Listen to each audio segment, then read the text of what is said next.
Hello, everybody. How's it going? We're back for round two. We're coming back from the surprise lunch. I was surprised that they did it. We were talking earlier. I'm surprised they didn't pull over at Bojangles and get something on the way. So this is the afternoon session, pardon me, of the closing argument. So there's that. Let me just get everything set back up so that we can hear them when they come back on. Where we left off at is the state was still giving their closing arguments, and they were basically just walking us through boom, boom, boom, boom, boom. Here's the reasons he did it. This is why, yada, yada, yada. Here's the timelines. And pardon me, there's a lot of things that I need the state to really wrap up in a pretty red ribbon for me to be like, gotcha. You know what I mean? Even not like gotcha moment, but like, okay, got it. I see. You've sewn it together nicely, if that makes sense.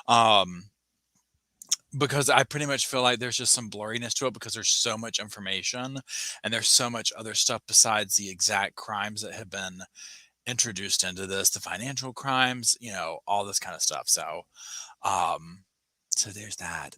I hope everyone had a nice lunch. Let's see here. Where'd y'all go? Here you are. Wait, did I need to do that?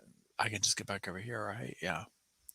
I'm not gonna lie, I'm slightly in that mode of after lunch, what do you call it? Like comatose, where it's like so y'all might be like, we had to log off the damn live. Paul's up in there snoring.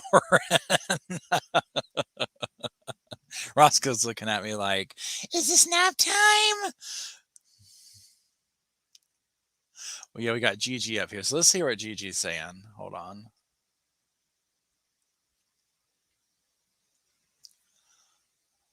A common theme with Alec Murdaugh, right? I think the Rogan Gibson thing might have had some weight with the jury, but this is a recording where everybody heard it for themselves. Hey, Fishface, so it's not hearsay that, oh, yeah, I think I might have heard him. We have him on video, and I think that the little detective left a couple of final clues before he was brutally murdered with the Snapchat video and the kennel video, which I think, as you just said, everything in this case right now, if I'm on that jury. Very ironic and very sad that the little detective recorded something that was in the final minutes of his life. It's awful. So he was intuitive, his father said. So, that was about the tale of Cash's. It was about Cash's tale, but it ended up being about a lot more than that. And the jury is going to have to decide whether Alec Murdaugh was there in the minutes following that video. All right, we are going to sign off. Gigi and I are, so we can get back into court. Closing arguments are set to resume very soon. So keep it right here. Linda Kenny Bodden will be with you throughout the afternoon. And so we're signing off from here. I'm Anjanette Levy. You are watching Law and Crime. We'll be right back. Stay tuned. Stay tuned. Okay, let me mute this. Hold on.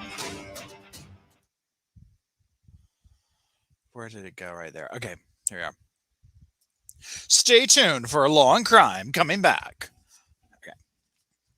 So I changed the setup because I was like, I can't sit on my little chair over there that I sit on for the normal videos or whatever. I put my comfy clothes on and all that. I was cleaning out the refrigerator between that, literally and figuratively. So what I had was a chicken salad. Not a chicken salad, but a salad with chicken on top of it. And so there's that. Hey, Marsha. Hey, Cassandra. Hey, Emily. Emily, thank you for deciding to hang out with the squad. I'm sorry it came down to it. But Emily and I were texting. She was like, I've got this thing going on, but I think I might stay. And I was like, thank God my work is not going on today because this has been fun. I mean, we're finally at the end, right? You know what I'm saying? Not the end, but you know what I mean? The end, like, closing arguments. Pardon me. So, it's just finally there. So it's like, oh my gosh. And for me, there hasn't been dry so far. It's not been dramatic. I'm sure we'll see some of that in a minute.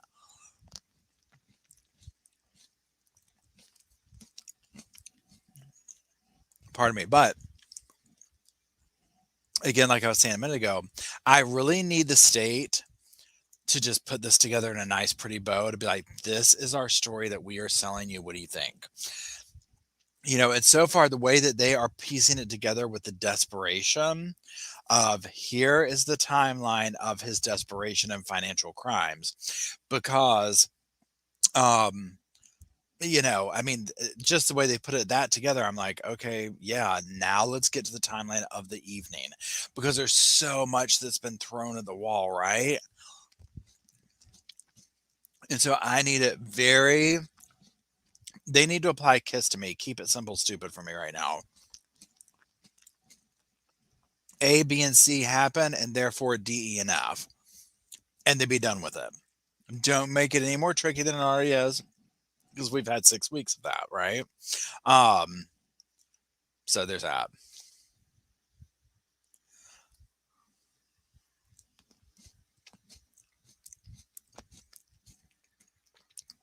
Wait, hold on. Phil says, Paul, pardon me, wasn't it a fact that Alex didn't turn off his Suburban when he got home from his mom's? If that's correct, why would he, if he thought they were in the house? Okay, so let me think about it for a second. Okay, so I do not know if he turned it off or not. I don't know. Does anybody know? Because you're right, Phil. I agree. If he was like, "Oh, I'm parking, I'm going in," why would you leave it running, right? That makes total sense. But again, I don't know if he left it running or not.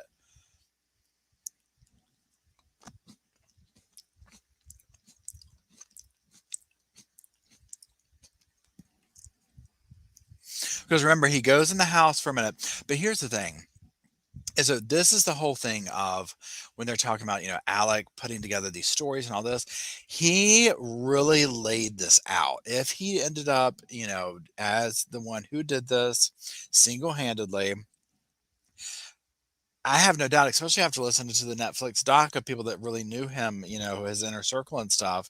And then on the trial, obviously, that he kind of knew how to set up an alibi, which is what he did. Hey, Bethany. Hey, Sarah. Thanks, Teresa. Hello.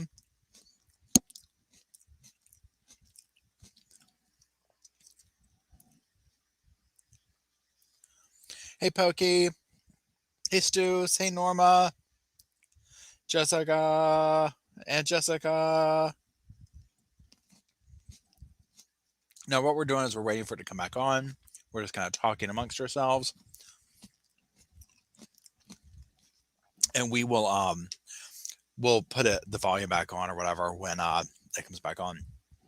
And for whatever reason, in the first stream that we did, at a certain point, the closed captioning stopped it wasn't going. And I don't know why that was. Hey, oh snap. Hey, Lily. Hey, LV. Pardon me. Let's see. What do you think? Some kind of emotion that you don't see it out of them, or even a wincing or a something. So there is this level of like, I mean, I don't know. But then again, I sit on the fence so much when I sit here and look at people's behaviors and stuff, because like, so for example, with Alex, until we started seeing evidence, like my gut has been like, this is drama, right? Well, then once we started seeing evidence and hearing evidence of, yeah, he's a dramatic trial, attorney, he can, really get emotional in front of the jury and whatnot, all that stuff. I was like, okay, this is kind of confirming that. So if somebody were to come and provide evidence of Buster is nondescript, he doesn't show emotions, he has a very flat affect, I would be more like, okay. Because I guess to me, I'm also like, I mean, I don't know. Like, I almost get this vibe from Buster that it's like, almost like, my God, I am so over my family's drama. You know what I'm saying? Like, just all of it. Like, I'm over it. Like, that's just almost the vibe I get from him. Because, I mean, look at this. I mean, number one for Buster, I mean, I don't know really. I mean, other than, inheriting whatever money he's going to get, I mean, that name is ruined, right? I mean, it's ruined. Like, literally, I mean, I've said it before joking, like, change your last name. But, I mean, come on. It's like you can practice law in that area with that last name. This last name will now be infamous. It does not help that the name is very similar to Murda. They pronounce it Murdoch, but Murda. I always read it like Murda. That's the first thing when I started looking at this case. I was like, wow, his last name is so similar to Murder. I mean, the whole thing, right? So, yeah, everybody, this is a replay that's going on right now. We're waiting for them to come back in. Honestly, they should be in here any minute. Um,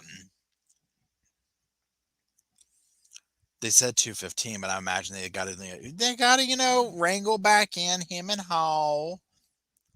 Oh, they'll be changing the street names. I mean, it's just, I mean, if you watch the documentary, you'll see where this is just par for the course. I mean, there's so much cover up in this family of things. And Teresa and I agree. And so, I personally think if, oh wait, did I do the, hold on, let me see. Okay, there it is. Okay, there we go. Okay. I was making sure that was up. Okay, so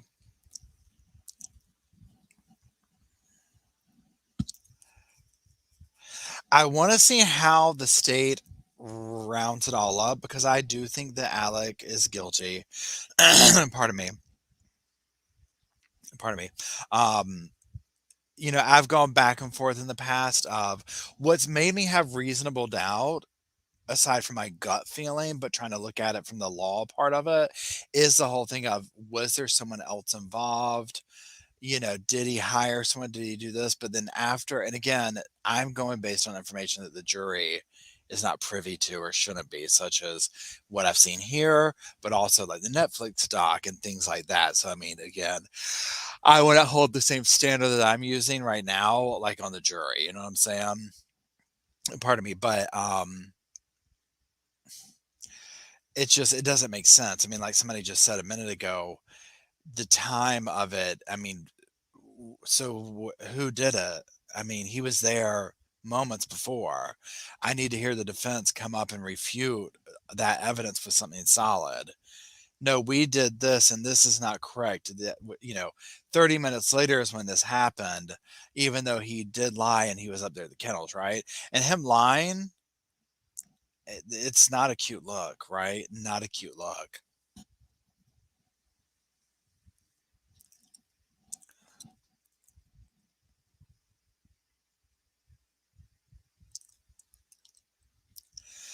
Tran, I mean, they can go on for a hot minute, right? I truly hope they don't. Um, I mean, I'm hoping they're done today, but again, I think they knock off around 5:30, excuse me. Um, I mean, it's going on 2:30, right? I mean, I personally think they're going to do closing. They will go until tomorrow. Now he set up there. Oh, what's his name? What's that guy? I can't. Alec. My God, I'm in food coma right now, y'all, from lunch. Um, so the whole, Alec has sat there, with his defense team and kind of had this look on their face during the closing statements from the state, which, hey, um, I get, right? He's trying to prove his case innocent. Excuse me. So of course he's gonna kind of have this like smug look or whatever. Um, so let's see. And so I don't know why. No, does anybody know why cousin Eddie was never called? Like, do we know why this was never done? Too dangerous to be in the stand. I also wonder what cousin Eddie has to hide himself.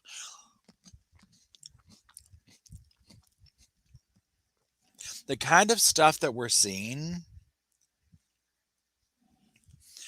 I think cousin Eddie knows a lot about Alec, and there's a lot that they probably hide. If cousin Eddie was a huge drug dealer and doing this and doing that and blah, blah, blah, blah, blah, I mean, there's probably stuff that he's like, I got to keep my mouth silent, because I don't want to get in trouble or get so and so in trouble. If Alec was this messed up on drugs, and personally, I think he was doing everything. I think he was doing them. I think he was selling them. I think he was financing. I think he was doing it all, right?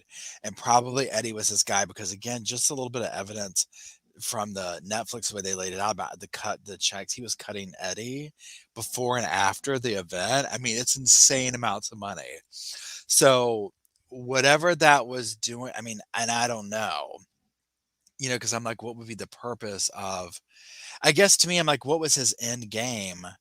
Because he was never paying it back, right? He was just constantly stealing and finding someone new to steal from, but never replenishing it. And that's what threw me off. And so it's like, well, was he being blackmailed in addition to all this? Like, there's so many different things.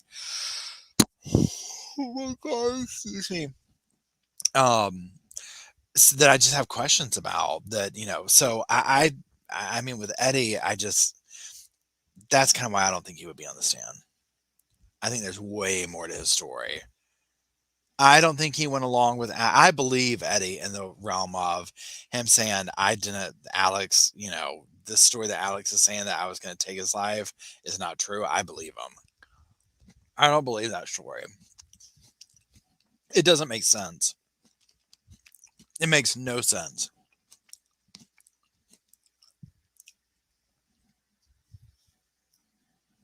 Okay, here we go.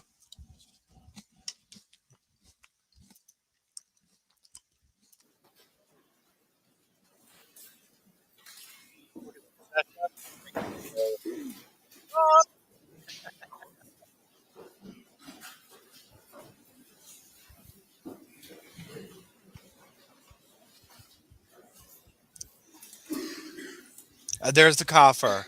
Oh, then the two of them. I mean, coughing up a storm in there today.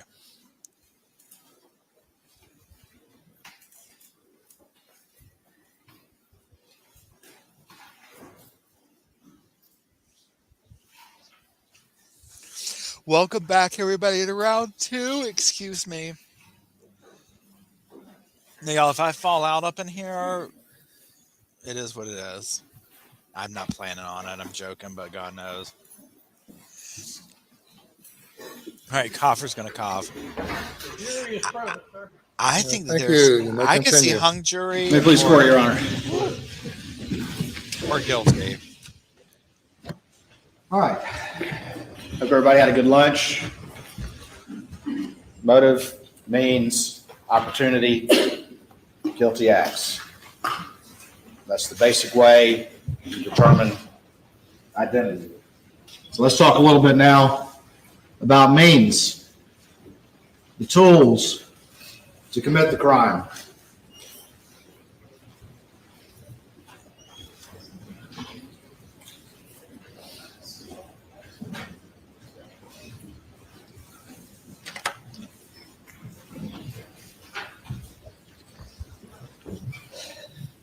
Family weapons were used to commit this crime. Yeah, let's hear about this now. And this is forensic evidence that was presented to you.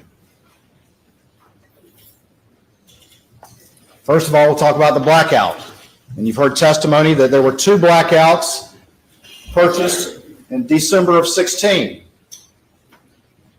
And that one went missing around Halloween of 17, years prior to murders. And that a replacement without a thermal scope was bought in April of 2018. 3 blackouts that the defendant purchased can only account for one of them. And it's this 3rd blackout, which is the one that's at issue. You heard from Paul's friend, Will Loving. And first of all, let me say this. You heard the defendant in his various statements, and he's very concerned about saying that they didn't have a blackout. There was no blackout along with them, even though he slipped up once and said, yeah, we were out looking for hogs. And you heard from his law partners that do the same thing, saying, yeah, you can look for hogs in the daytime. Very, very concerned early on in the statements and saying they didn't have the blackout, they just had a .22 pistol. And he also said, eventually, he's like, well, I think I replaced it. Well, I guess I replaced it. I'm certain I replaced it if you listen to his various statements. Very vague and fuzzy about this 3rd blackout. and told the friends, Paul's friends, both of whom testified, but Will Loving in particular. And what did Will Loving say? The defendant said the gun went missing around Christmas time of 2020, but Will Loving said, no, I was with Paul. I was with Paul in turkey season, which is in the spring. I was with Paul in turkey season, and we sat out at the steps right outside the house that y'all went to today, right on that side entrance that goes into the gun room. And if you look down, you can see how they were digging a pond and how you could fire down in that area. And they set up some targets to sight it in. And we were shooting that other gun. We were shooting that other gun, that replacement gun. And it had a red dot sight on it, not a thermal scope, but a red dot. A red dot, which is not good at shooting at night. But they were shooting it and sighting it in with the red dot, the tan gun. He was with Paul while they were shooting that gun right there. And what did Jeff Croft, who testified before you, find right there? Weathered cases or casings. Weathered cases right where Will said he and Paul were shooting that gun just a couple months prior to the murders. Wow.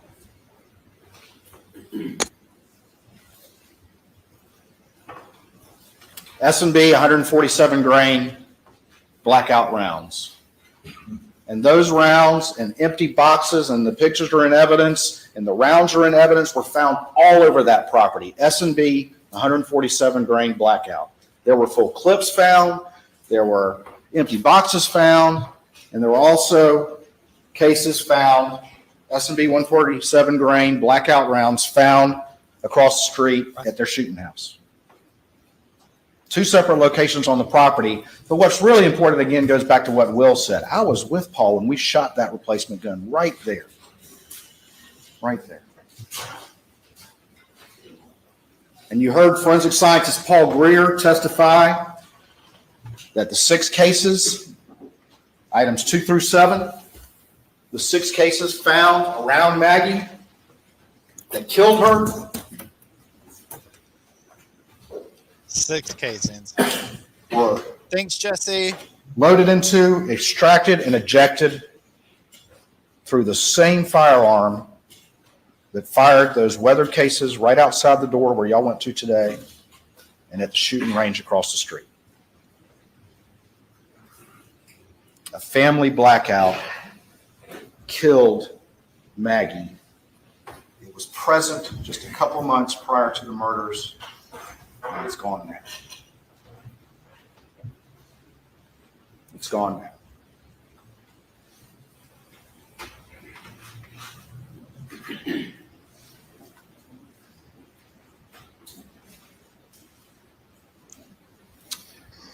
A family weapon the defendant cannot account for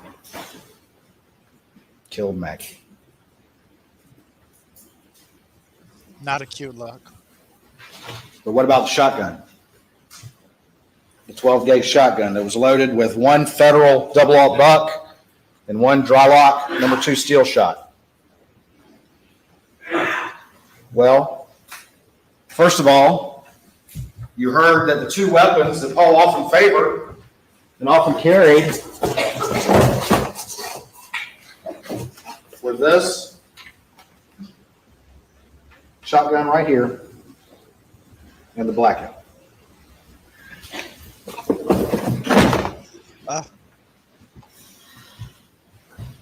Those were his 2 guns, his favorite guns, aside from his deer rifle.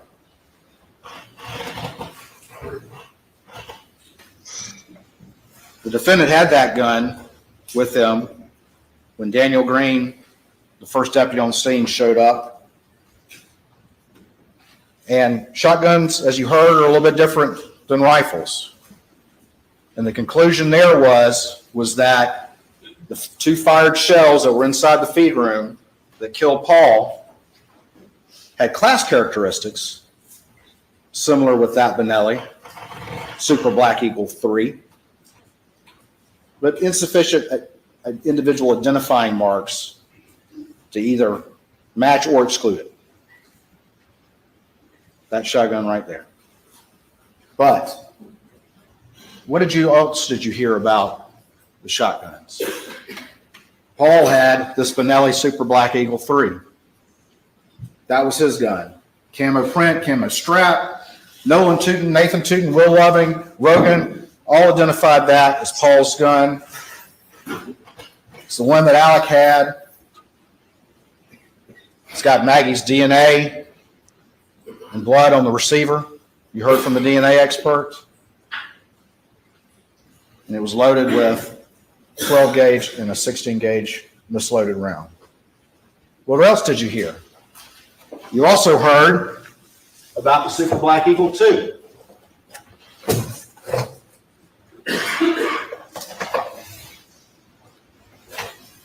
And you heard from Nolan and Nathan that this was Buster's gun. This is the Super Black Eagle 2 that had the Mojo sticker on it. And that was recovered during SLED's search of the residence the next day.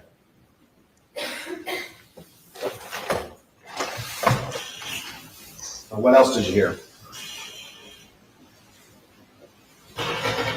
You heard from Nathan and Nolan that the defendant's favorite gun was a Super Black Eagle 1.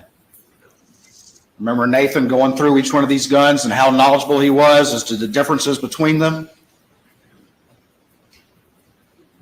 SLED search Moselle for every 12 gauge.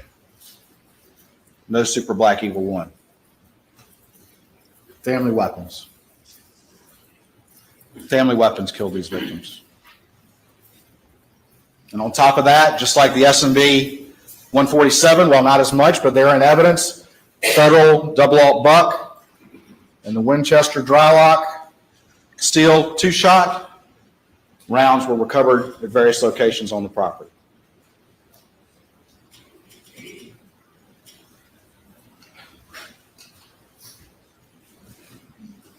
What does that mean? We started, we talked about motive, means. The defendant had the means to commit these crimes.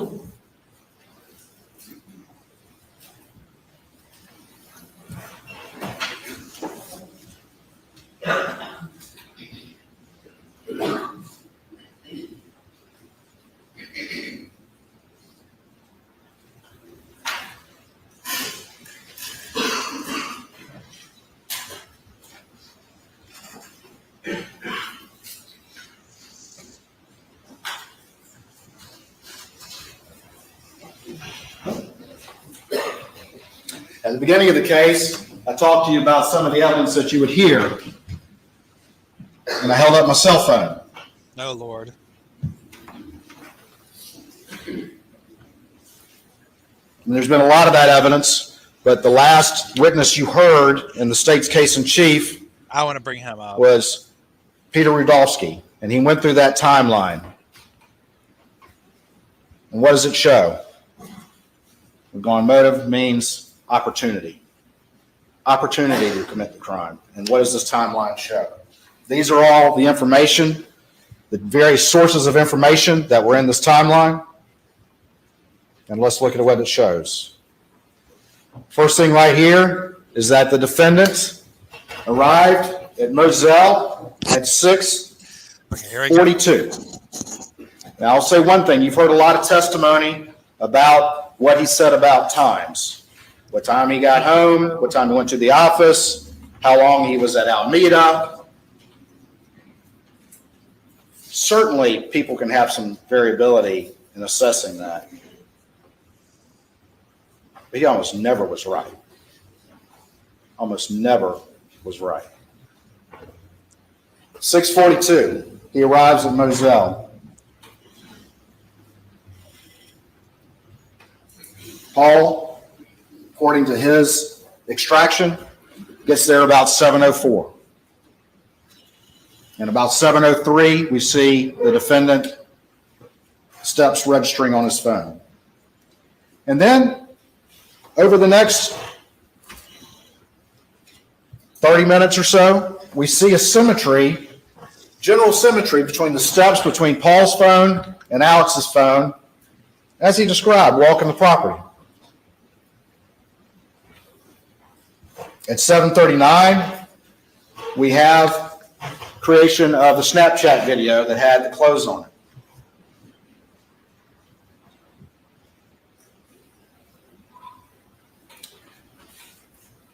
When that ultimately was recovered and you saw the interview, it was shown to the defendant, who had provided his clothes that night. And at the first time, then he started talking about changing his clothes, and we'll talk more about that later. Again, 7:55 to 8:05, we have some symmetry with the steps. We have Paul Murdaugh's battery life, and you heard from the experts that have reviewed Paul's usage, that like many kids his age, he's constantly flirting with it being low, but that doesn't stop him from using it, and you see that in the evidence in this case as well. 7:56, again, that's when Paul sends the Snapchat to his friends. And then at 8:08, we see Paul leave the kennel area at 8:06, and 8:08 make his way down to the residence.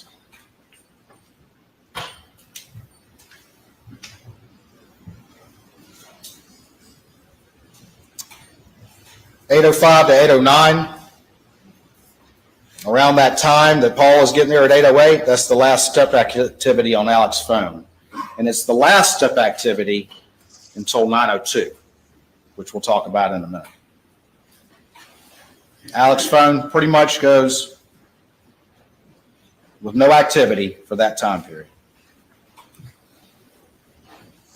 And also he has no cell activity from 6:52 to 9:04, which is right in that time period we'll talk about in a little bit.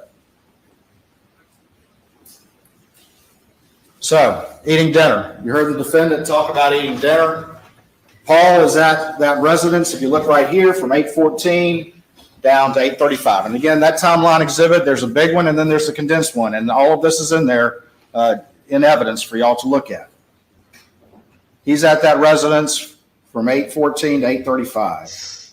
Now, the defendant, again, despite having a photographic memory, a new photographic memory about things that he told y'all that people are hearing for the first time, still can't remember specific things about Maggie's activities, as to when Maggie arrived, as to what they talked about.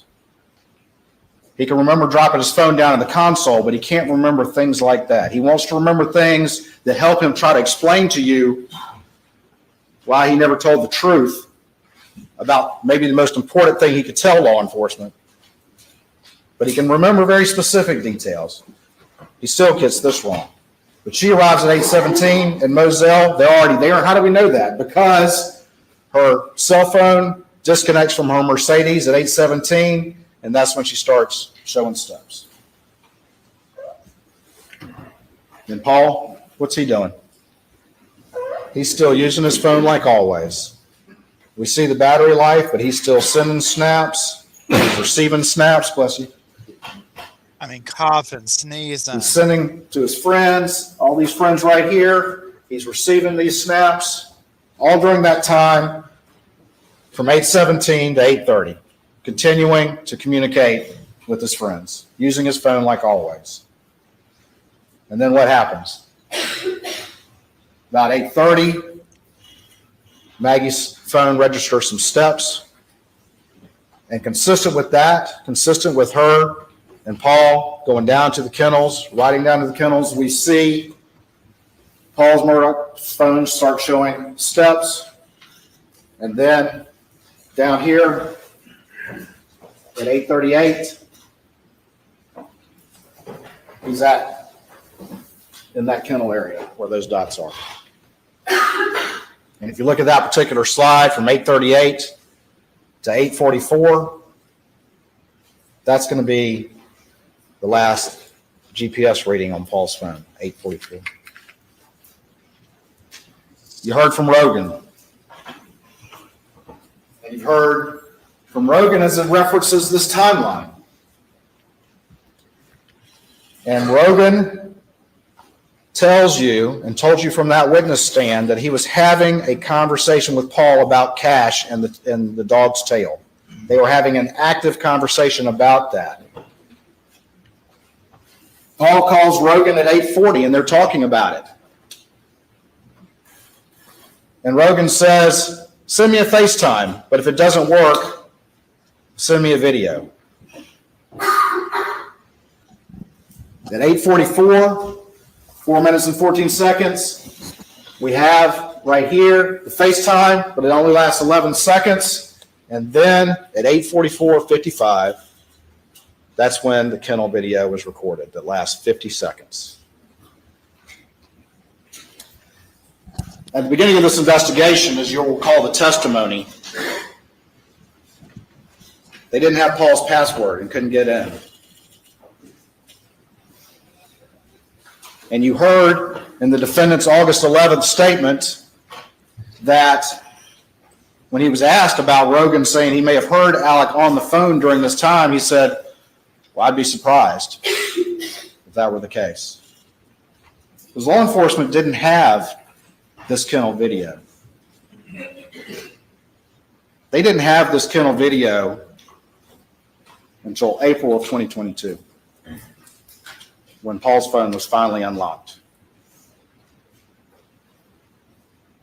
And that changed everything. Why did it change everything? Opportunity. Being at the scene of the crime when the murders occurred. Opportunity. And more importantly, exposing the defendant's lies about the most important thing he could have told law enforcement. When was the last time I saw my wife and child alive? Why in the world would an innocent, reasonable father and husband lie about that? And lie about it so early? He didn't know that was there. And he could always say, well, Rogan must be mistaken. I'm surprised. Not if my times are right, was what he said. Rogan told you, I was expecting that video right there. That was supposed to be the next thing that happened.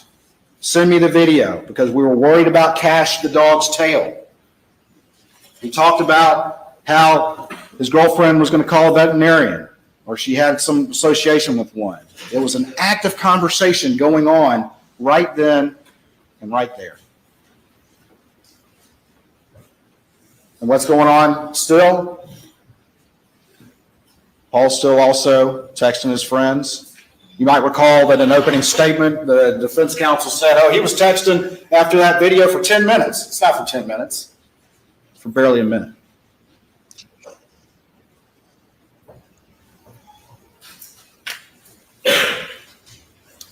Had to get that one in. Down here, 8:48:58 to 8:49:01. That's the last time that Paul's phone was unlocked. And what do we know? We know that the defendant was there just minutes earlier at the scene of the crime with the victims.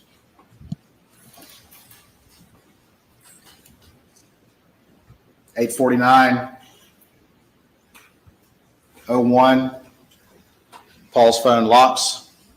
He never sends that video to Rogan. You heard Rogan say that when he watched that video. You heard him say it. That's the video I was supposed to receive. That is the video that my friend was supposed to send to me.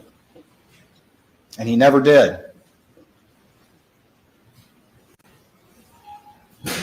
In fact, Rogan responds at 8:49:35, and he says, see if you can get a good picture of it. Mary Ann, his girlfriend, wants to send it to a girl. We know that's a vet. Tell him to sit and stay, and he shouldn't move around too much.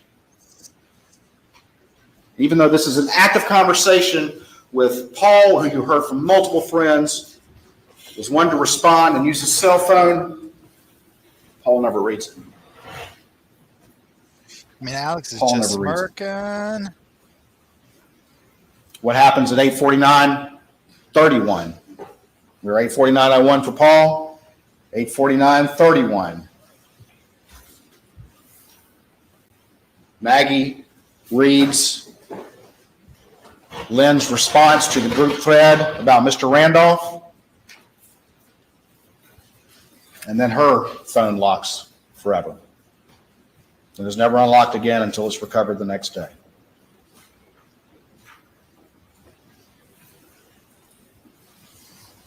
Down here, 6/8 at 1:10.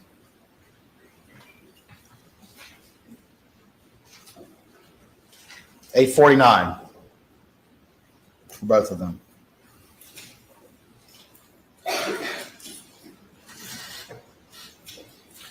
The defendant, after hearing multiple individuals of his family and friends and law partners get on the stand and listen to that video and say, that's him on that video, got on the stand for the first time and said, okay, I was there. He was forced into doing what he does all the time, and that's coming up with a new lie when he's confronted with evidence he can no longer deny. And the only reason he did that is because all those witnesses at that witness stand said, yeah, that's him. I mean, he's there. It's true. Not a cute look. Why would he lie about that, ladies and gentlemen? I don't know. Why would he even think to lie about that if he were an innocent man? Because he was paranoid. Good Lord. Why would he even think about that? But he got on the stand and he's told you a story, and we're going to talk more about that story in a minute. But his story was that he didn't want to go down there, and then he went down there, and he went down there really quick and got carried the chicken and went straight back, and he can't remember anything about what he talked about with Maggie. He can't remember their conversation at dinner, but he's dadgum sure about the fact that he went down there and went straight back. But even if you give him the benefit of the doubt, his story doesn't make sense, because that kennel video is 50 seconds. It's over at 8:45:45. Even if you give him the benefit of the doubt that he could take care of the chicken and maybe the fastest dog and chicken chase ever, and put that chicken up and not say a word to Maggie and Paul and get on that golf cart and drive all the way back to the house, where does that put you? It puts you right at 8:49. At which point he claims he went inside and he managed to doze for a second. Then he's up at 9:02, perhaps the quickest nap ever. It doesn't make sense, ladies and gentlemen. It's a new story to fit facts he can no longer deny. From a person who not a single person who was close to him knew who he really was. Not a single person close to him hadn't been lied to by this man. And I would submit to you that this one is the most blatant one yet. And we'll talk more about that in a second.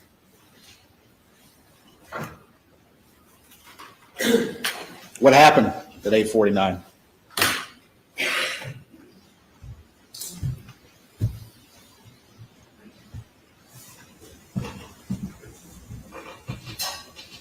Y'all been to the scene. That feed room door is probably a bit tighter than this. But you saw the evidence from Kenny Kinsey and all the rest of them that clearly Paul was in the middle of that feed room. It's a kill zone. Nobody in there with him. He's in that room. No defensive wounds at all. His hands are down.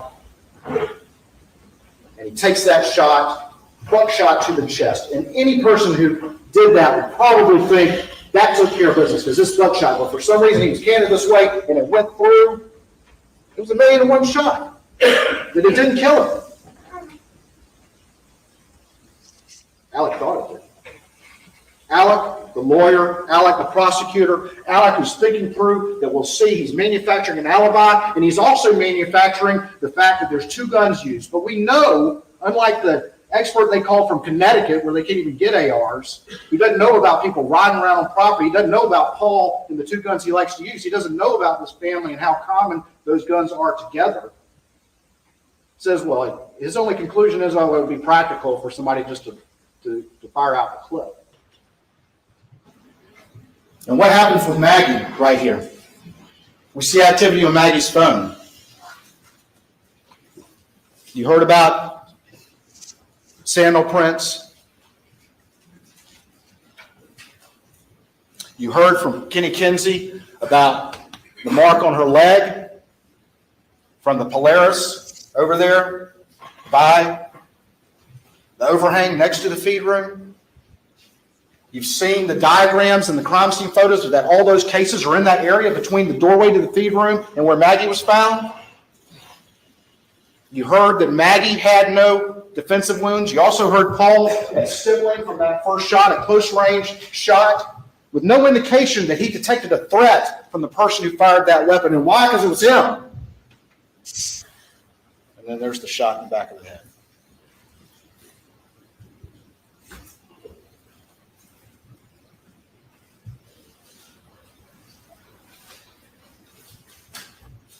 Malice?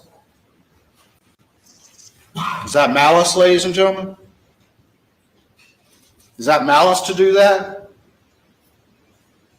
Is that intentional harm to another with a bad intent, with an evil intent to do those things? Clearly, I submit to you. Clearly, it's malicious. Clearly, it's malicious. Thank you, jury. That's it. She was running to her baby, heard that shot, was running to her baby when she got mowed down. He's starting up now. He's starting up. By the only person that we have conclusive proof was at that scene just minutes before, and who lied about that very fact until he could no longer do it to you last week.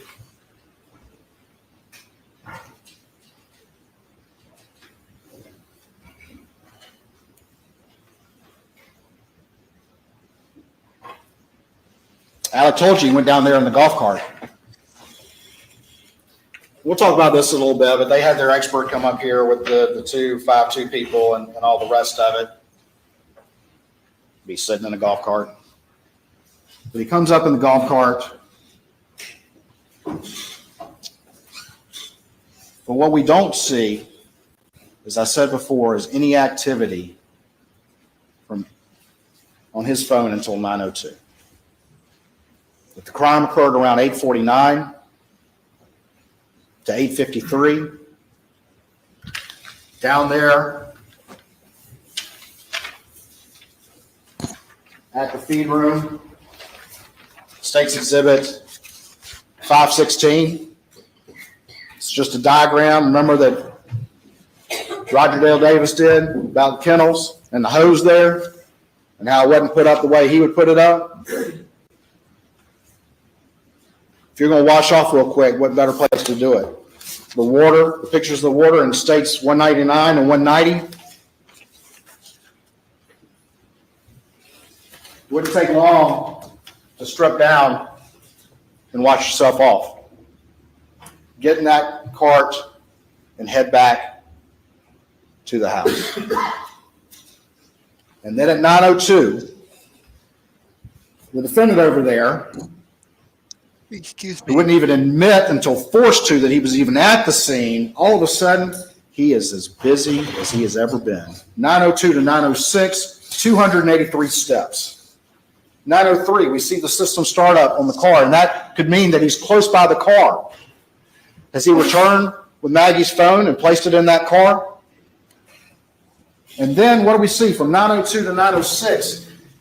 Not only is he 283 steps in that 4-minute period, but he is making calls like crazy. And I asked him, I said, what were you doing? What were you doing? And even though he has a photographic memory about things that he thinks will convince you, he could not answer what he's doing during this 4-minute period that is so illustrating of what we're talking about here. That for 4 minutes, he is not only going 283 steps. I forgot to walk the steps to see how many that was. This is a defense exhibit, defense 156.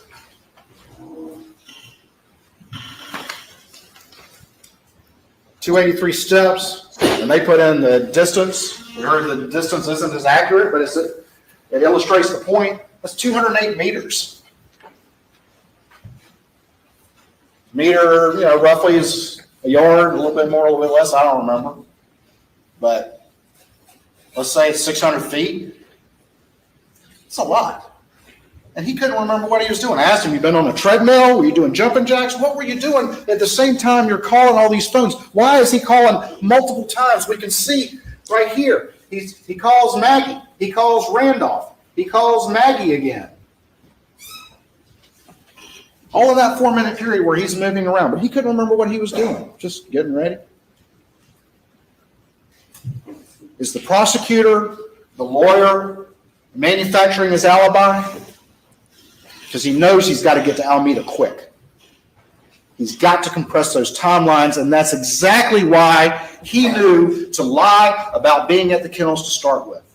He's got to compress those timelines so that it would convince whoever down the road that he couldn't have done it. He's got to compress them. And that's why he's doing all that right then and there. System startup, 9:05:56 in the Suburban. And then, this is interesting, Maggie's phone has that orientation change to portrait 2 seconds before Alex's second call goes in to her phone. If it's some random vigilante who knew to hide out there and counted on family guns being there, did he have ESP? Did he have ESP to move that? Or was that Alec turning the phone as he got to the Suburban, checking as he manufactured his alibi that it was coming through? And we saw how quickly out of the gate when law enforcement arrived and in his first interview, how he's immediately referring to his phone. And besides that, you've heard about Alec. You heard from witnesses. He went down to the kennels, but he didn't take his phone. Is that also the lawyer and the prosecutor making sure his phone was not with them when he went down there?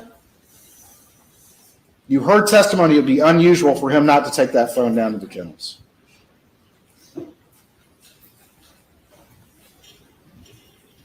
And then he gets underway. With this call right here too. All those calls, all those steps, when his phone finally goes active, just minutes after he was at the scene with the victims and he lied about it and he's so busy. But let's take him at his word again. Why in the world, if he's calling her so much, if he's so busy and so concerned to call her as many times as that in a 4-minute period, why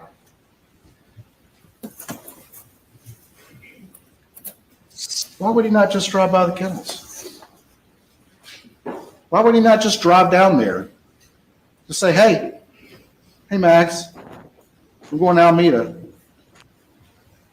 What you guys doing? Hey, Paul, you want to go?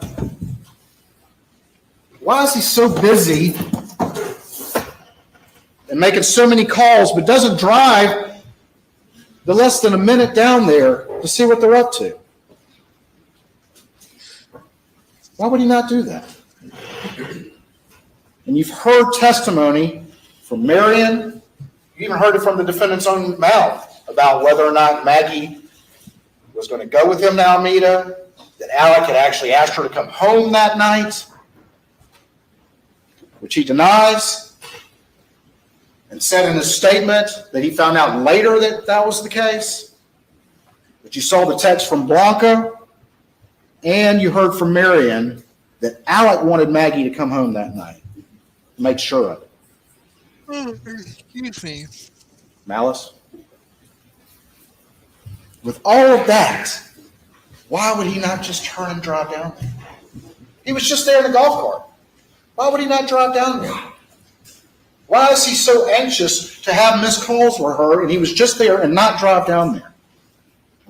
About the same general time period that he lied to until he tried to tell you what he told you from the stand last week.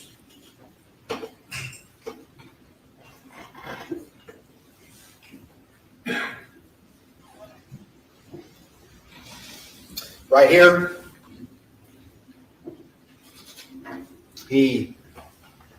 Suburban connects to the Alex's iPhone.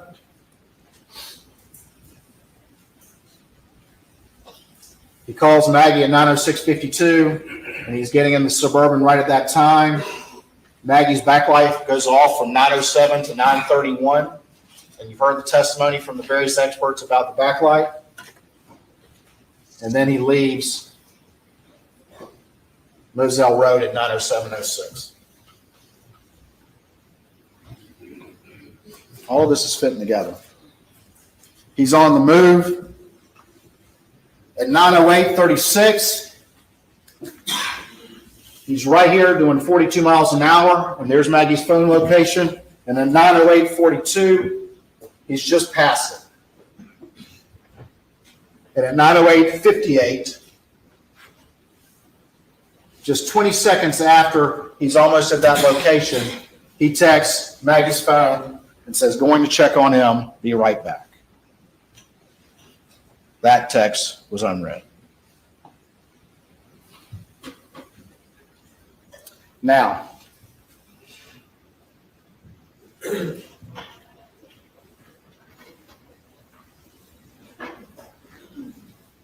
been a lot of discussion from all the experts about the backlight issue. And every single one of them said that there's a lot of variables about that light coming on. Every single one of them said it's not going to record an orientation change unless that light is on. And you heard from each one of the experts about those variables and about the fact that there's no guarantee that it's going to come on or not come on. And you heard from Paul McManigal about that issue.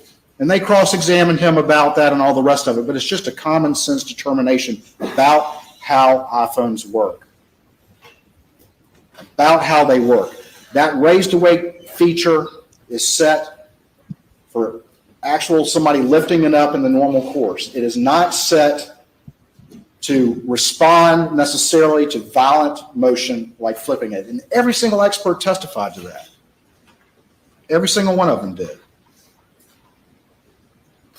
And then, besides that, you'd have to accept the fact that Alec is driving by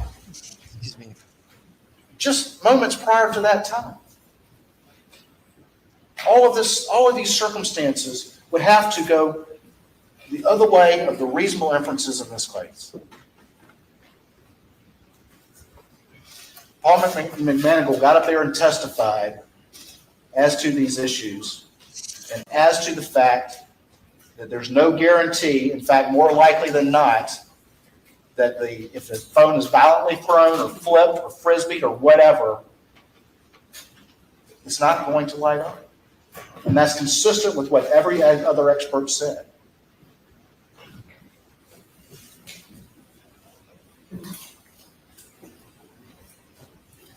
(9:07 to 9:22). The defendant's on the way to Alameda, and you heard testimony from Mr. Rudolph about this, from Agent Rudolph. He's hitting 74 miles an hour at night on that particular route.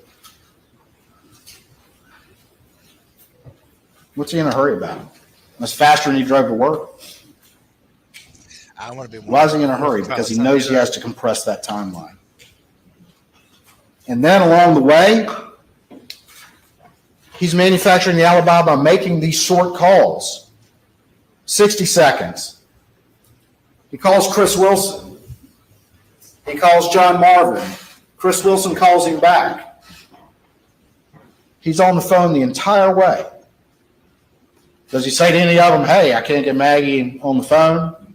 Say anything like that? They're very short. He doesn't talk about much. And then we get down here at 9:20, there's a 131-second call, which means that call is over at 9:22:45, and that's also when we see the vehicle go into park.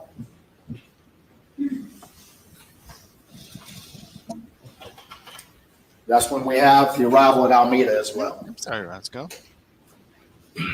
And you heard from defense witnesses that, well, people would park around back right there. Okay. It's also, though, near these structures. There's that line right there. But what do we see? From 9:22 to 9:32, we've got 195 steps taken. We have him calling Libby Murdaugh, which would be calling the house 2 minutes later. And then from there, we have at 9:31 and 9:32, we have system startups on the Suburban, which you've heard from the experts could be from having that remote key in your pocket and walking near the car. 9:22 to 9:32 is the steps. And 9:31, you've got two system startups. And what did you hear from Shelley? That he called, but it still took a number of minutes before he came in. And that's about 6 minutes right there. Meanwhile, what's he so busy right there in Alameda? Meanwhile, Rogan is trying to call his friend to no avail. He tries to message Maggie. Tell Paul to call me.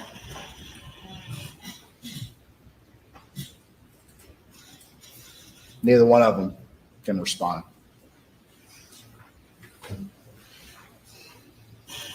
Still a busy guy at Alameda. 9:35 to 9:45, we got 60 steps. We also got another at 9:36, around the beginning of that time period, another hit on the system startup. 9:36 to 9:41. Down here, about a 5-minute period, we got another hit. And then at 9:43:05,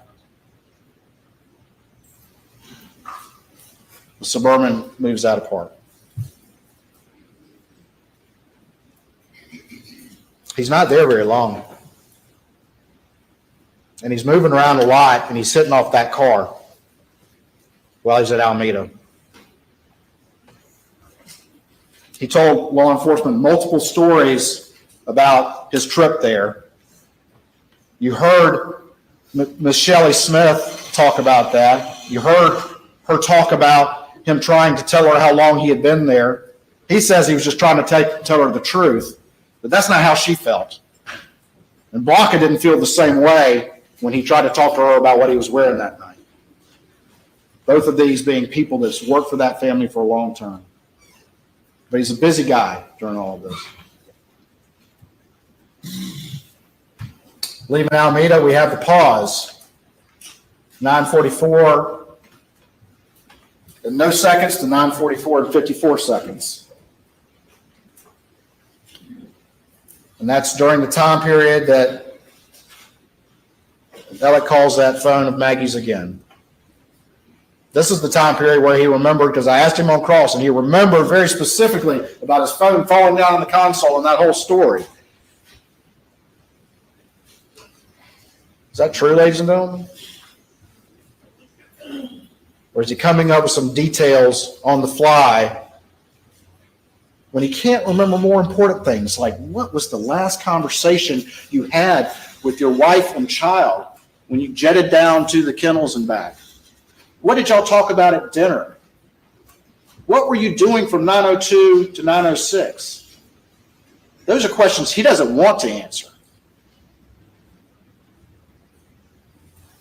But would a reasonable person remember those things? Would they not replay in their mind every day the last conversations that they had? Why would you remember that console story? Because he lies convincingly and easily, and he can do it at the drop of the hat. And you've heard testimony about that. He's been doing it to all the people who trust him for years. And he did it to y'all. He's manufacturing an alibi. He's smart. He's a good lawyer. His family has a history of prosecution. He understands these issues. That's why this case is a case that had to be figured out this particular way, because he knows what to do to try to prevent evidence from being gathered. And if you listen to his statements again and listen to the questions he asks, he's asking questions like that. He's trying to figure out, what do the police have? What do they know? He's a prosecutor trying to manufacture his alibi, and we see this again. He calls Paul. He sends a text, "Call me, babe." Of course, none of that's read or responded to. And then, in 9:52:15, he calls Chris Wilson. "Call me if you up. Call me if you up." And Chris calls back, and they chat for about 2 minutes, including the connection time. 2 minutes. And what does Chris Wilson say? Well, he says it was a normal conversation. Well, of course it is with this guy. He's convincing.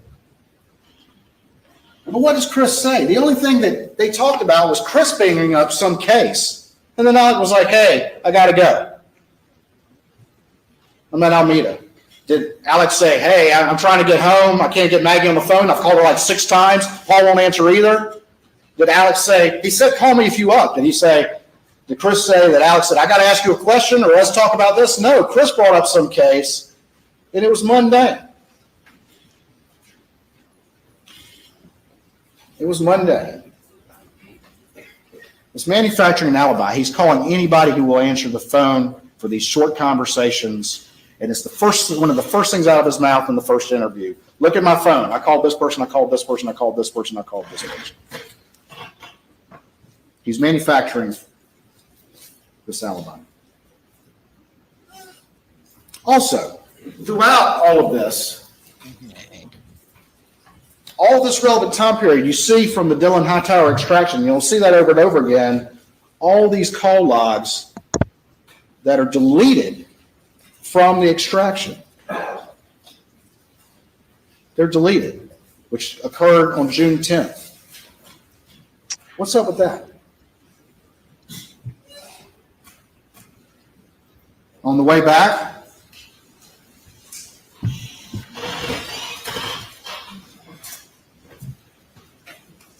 these are defense exhibits 141 and 142.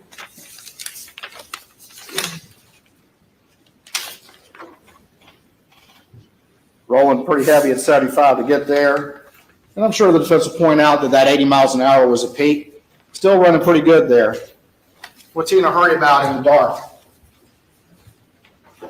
Doing 80 miles an hour at 9:51:42, rolling 80 when he texts Chris, "Call me if you're up." His peak speed when he's texting me. 10:01, he arrives at Alameda, and this is going to be important. Rogan, of course, is trying to call Paul, and he texts Paul, "Yo," which is unread, but hits Paul's phone.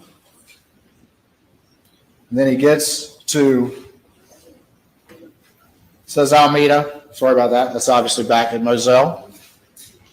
He gets there. He's shifting in and out of park from 2200, which is 10 o'clock, to 10:01:43.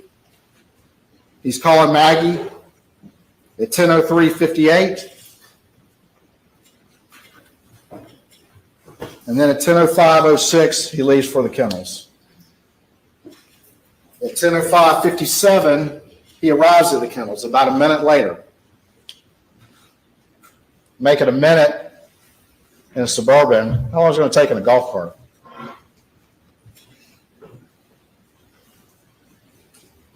At 10:05:57, he arrives at the kennels. And 10:06:14 is the 911 call. Now, there's a lot of back and forth with him about that, but in his statements, with what he told his law partners, he went in great detail over about his activities that night, including lying to them about ever going to the kennels. He was very clear that he got out of the car and went and checked Paul and Maggie. One time he said to see if they're breathing, another time to say to check a pulse. You've seen the horrific injuries they'd suffered. 19 seconds. Is that enough time for a surprised human being to come across that scene, process what they are seeing? Get out of the car. Go over there. Check both those bodies and then call 911. He's changed the story now yet again because he's confronted with this evidence. The reason why it's so quick is because he knew exactly what scene he was going to find. 19 seconds.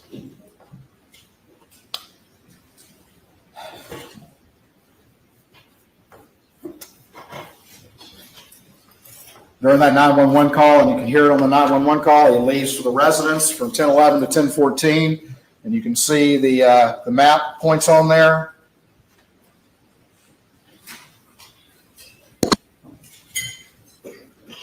Those are the speeds on the Suburban on those trips.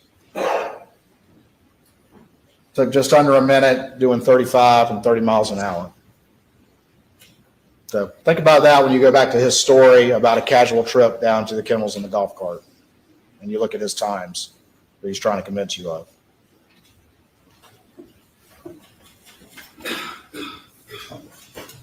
(10:17), he gets off the 911 call. He calls Randy.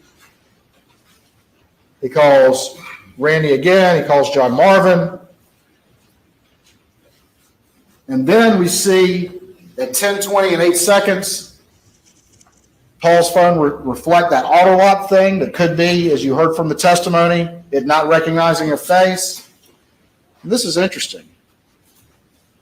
As we'll see over the next few slides, he spends a whole lot of time trying to call Rogan Gibson. He told you, oh, well, he's a good boy. He lives down the street. He lives close by. He's calling Rogan before he calls many of his family,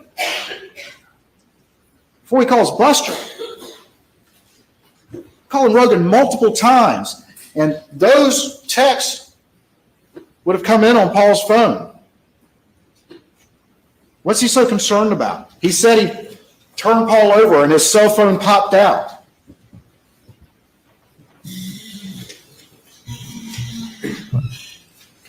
What is that noise? This is a sealed exhibit. I'm not going to name it. Popped out. Manufacturing an alibi, concerned about the evidence. Worried about what Rogan may have known or may have heard. I'll put it down. Can I have this back, please? Hold on, y'all. I got to let Ross go out. Hold on. Sorry, Monsieur. Thank you, Monsieur.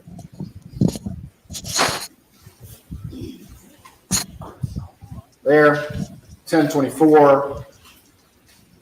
iMessages, call me, 10:25.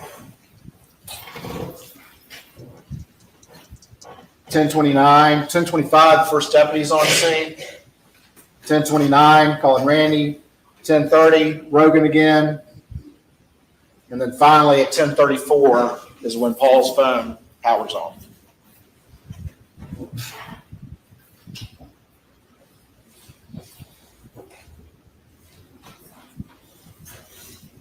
Opportunity.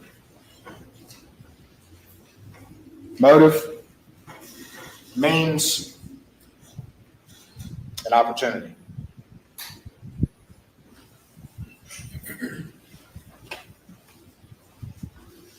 Guilty conscience.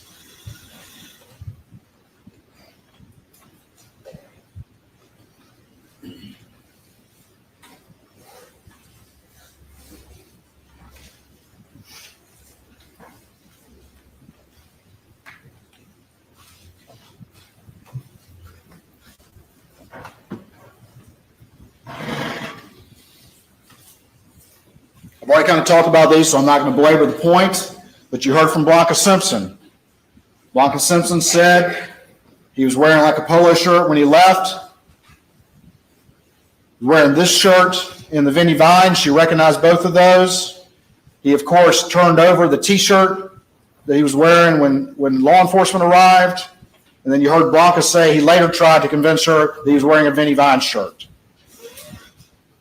3 shirts in one day, and a 4th one he tried to get Blanca to say. And you heard her testimony. She felt very uncomfortable by that. Multiple changes of shoes in the day. He wouldn't be wearing those shoes if he were out riding the property.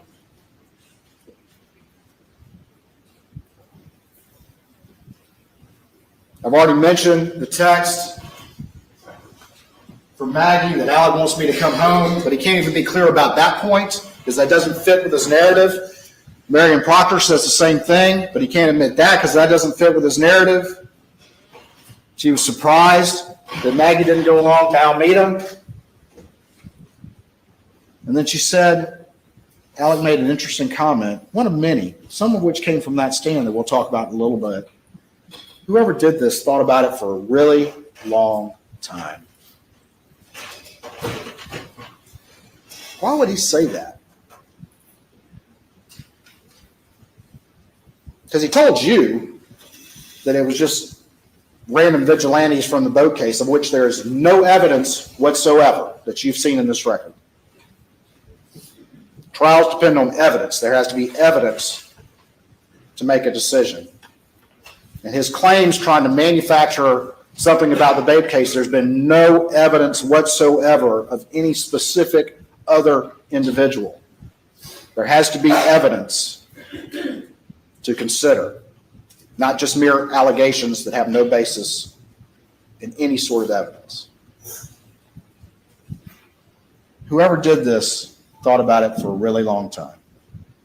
I think if you think about the defendant's statements and some of the things he says, a lot of times he says things in one context, but he means them in another. When he says things like, I hurt the ones I love the most.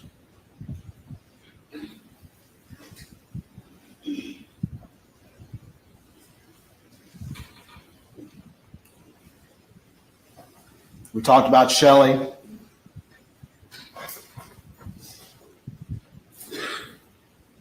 After Randolph's funeral, he shows up early. She might have said Wednesday, but there was other information that Randolph's funeral was on Monday. But anyway, shows up with something blue, shows up early, wants to come in, goes and moves some vehicles. And then there's that raincoat, huge raincoat. She calls it a tarp, but it's a huge raincoat. And it's got a ton of GSR on the inside. And it's found in a closet upstairs.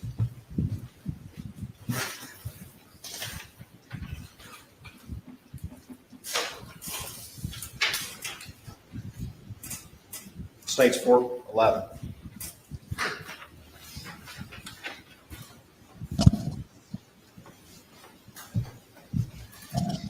Okay. Roscoe and I. He's a busy guy at Alameda, as we just saw. Was moving around, kept hitting off of his Suburban.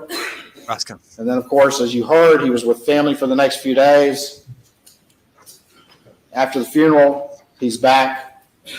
And it was weird enough and interesting enough that Shelley said something about it. I'm also saying that in her experience, it was unusual for him to come that late.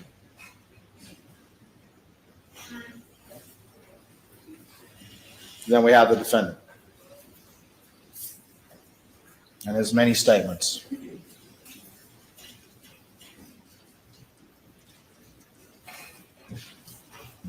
They're getting went through a lot with the defendant analytical, who told you that the reason why he was telling you this new story was because he was paranoid because he had a bag of pills in his pocket, because he had he busted out distrust of SLED, because David Owen asked him about his relationship with Maggie,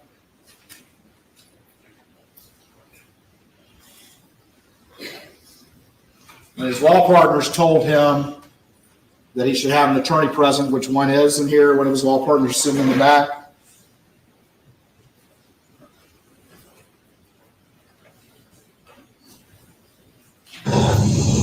I understand. Yeah. I totally understand. Yeah. So you don't have any problem with it. I asked him repeatedly, is this the point where you decided to lie? At which point did you decide to lie? I hate to have to do this. I understand. I didn't mean to do that twice.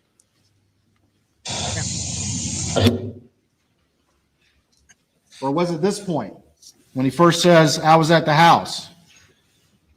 I was at the house. What if Alex decides, or was this boys, the point? Let me just do the closing arguments, okay? I've got this.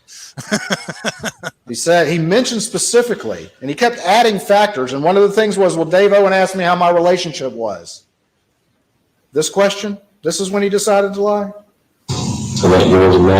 Wonderful. I mean, I'm sure we had little things here and there, but we had a wonderful marriage, wonderful relationship.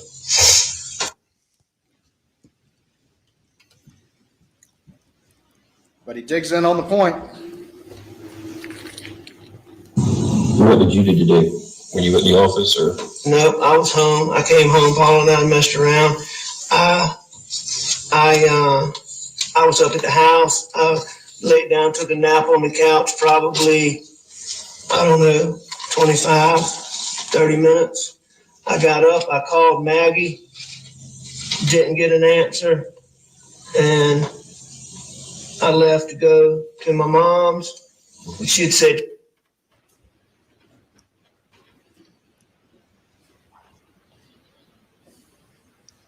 Well, that went over like a lead balloon. This is June 8th at 1:21 in the morning.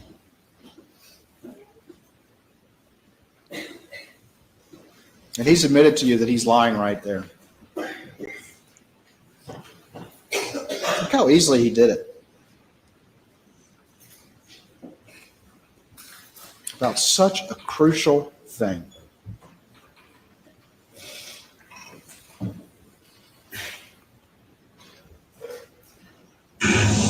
and she's very good about answering the phone, so that was odd, or calling me back. So that was odd, but it wasn't that big a deal. It was odd, but not that big a deal. But again, he's enough to say it was odd. He's enough to make all those calls while he's doing 283 steps, but he doesn't drive 50 seconds down to the kennels. Going to the next interview. Again, what's the tone of this interview? How is he being treated? Pretty traumatic. That's okay. I know you need to ask me. You ask me what you need to. So, Is that an aggressive interview? Is that something to make somebody paranoid? I'm a defendant in a civil case involving my son. I told you about the boat wreck. Yes, sir. And there were some motions coming up in that on Thursday, and I was mostly just getting ready for those things, and then other junk. Mentions the boat case. Paul left. And I'm assuming, Paul left because of, what happened. I mean, I'm assuming Paul went to the kennels. Okay. And what did you do once Maggie and Paul left? I stayed in the house. Okay. And I was watching TV, looking at my phone, and I actually fell asleep on the couch. Okay. I mean, this doesn't look good. I don't know. This is the part where it's exactly like, what time I woke up, but when y'all get my phone, I think one of the first things I did when I got up was call Maggie because I was going to my mom's. And I know I texted her because I checked my phone. And what time did we say the text was, Jim? It's like 9:06. I didn't see it. Yeah, I got it written down for you. I showed you the other night, didn't I? Yes, sir. I got it. So, I texted her. So I called her just before that. And, I mean, she didn't answer at that point. And I left to go to my mom's.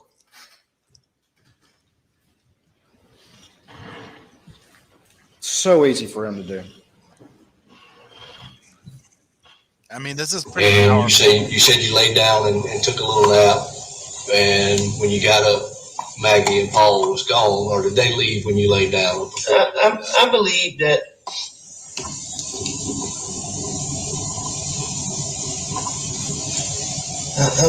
I'm not sure. But they weren't there when you woke up around the 9 o'clock mark or so when you made the call to Maggie to let her know you joined your. No, nobody was in that house when I left. Well, just my friend Roxy. Adding more detail, it's just lies. Just me and my girlfriend Roxy. Watch what his head does. See if you observe that yourself when he's over there looking you in your eyes and trying to convince you of something.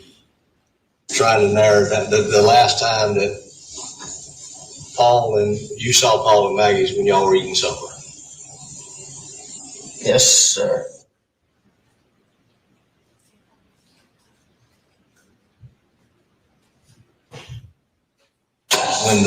When Paul's phone came out, did you just pick it up and put it on, place it back down on him, or?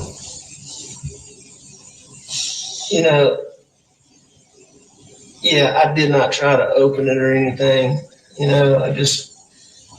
don't know how I had in my mind that I needed to not mess anything up. I had that,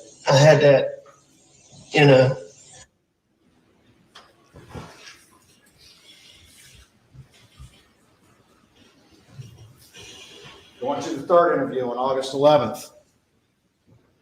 And after dinner, Maggie and Paul went to the kennels, or? I don't know exactly how that went.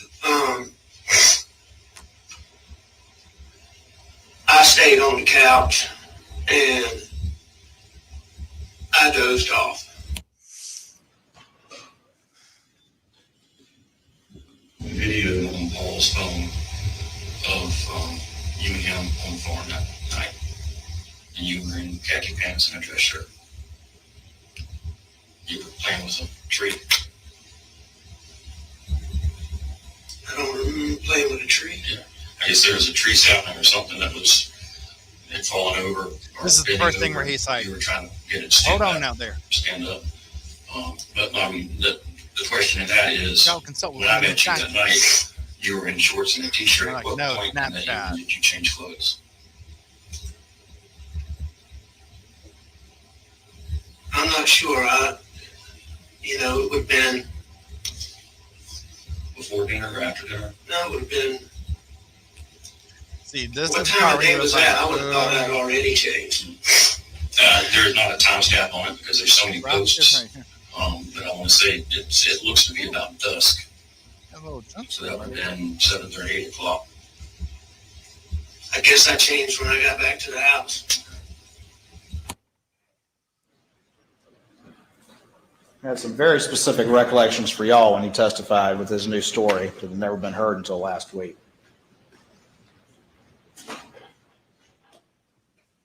Did he and I know? But Rogan Gibson told me about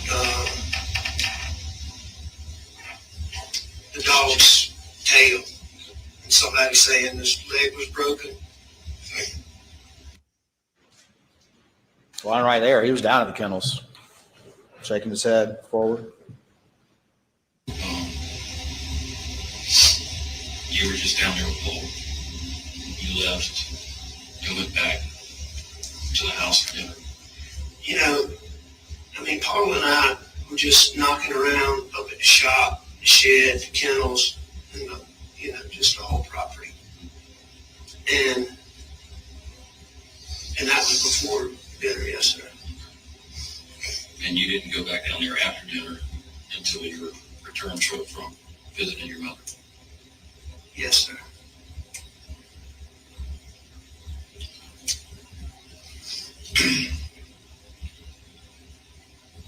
I've got information that Paul was on the phone. Oh yeah, I just noticed that too. It does do a little doggy bone. Maggie was heard in the background. That's pretty interesting. And you were heard in the background. And that was prior to 9 p.m. I heard Rogan Gibson ask me if I was up there. He said he thought it was me. Was it you? At 9 o'clock? Yes. No, sir. Not if my times are right. The old not if my times are right. I have no idea. John, I have no Rogan's idea. been around your family for pretty much all his life. Oh, absolutely. And he recognizes your voice, and you have a distinct voice. Do you think of anybody else that has a voice similar to yours that he may have misinterpreted? No, sir. You know, when we were talking, he had asked me that. So, I mean, he had told me that he thought I was up there. Did that surprise you? Yes, sir.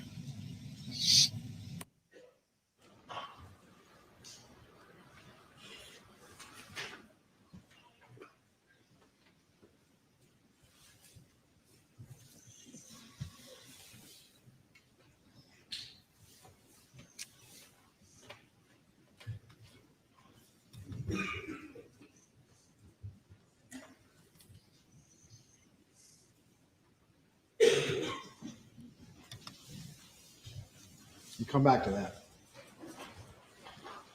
So I want to talk a little bit about the crime scene.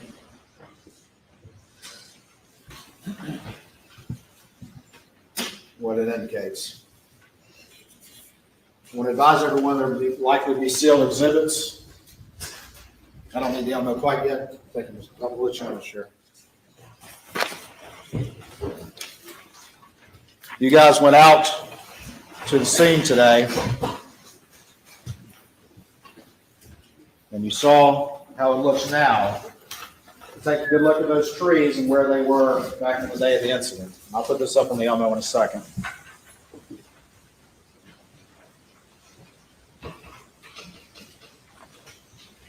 And you can see the proximity of the kennels to that residence. Yeah, put that up, because I've been wanting to see June 7th, this. 2021. Go on now. Yeah, the Elmo, please. Okay.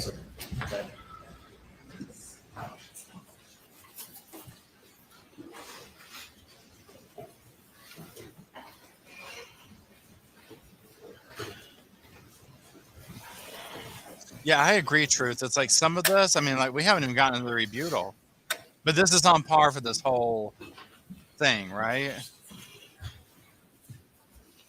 Oh, he's talking about we're going to come back to this again. I'm like, no. That was effective. Let's move it along. Let's see what they have to say in the defense when they get up there.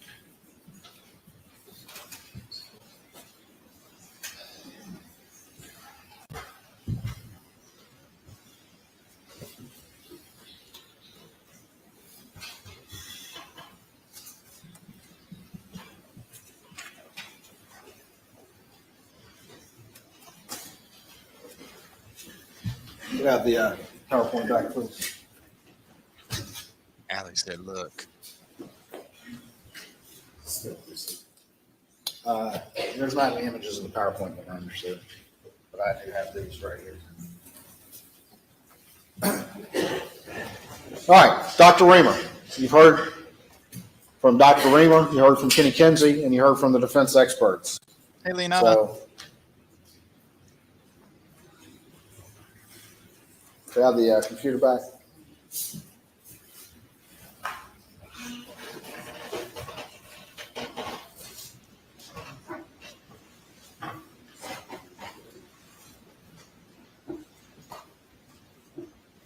Chai tea latte. Paul, first blast to the chest, stippling, arms down, not fatal for a buckshot blast to the chest. This is where there was some dispute from the defense experts. The second injury went into the left shoulder, into the cheek, with an exit wound on the top of the head, with instantly fatal and terminal collapse. Dr. Reamer's done 5,500 autopsies. She does an independent autopsy.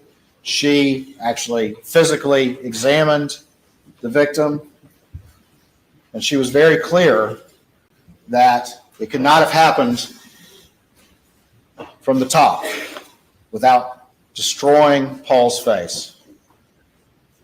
And I could show the image again. I'm reluctant to because I know y'all have seen it enough. So I'll rely on y'all to recall that his face was intact.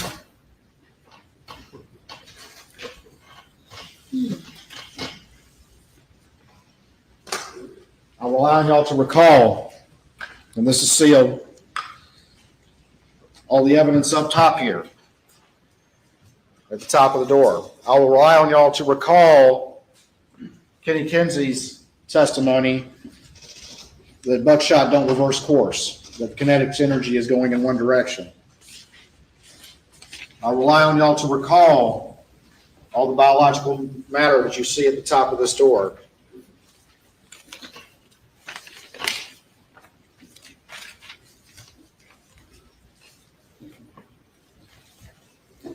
I'll rely on y'all to recall, looking at stage 339, which is the wadding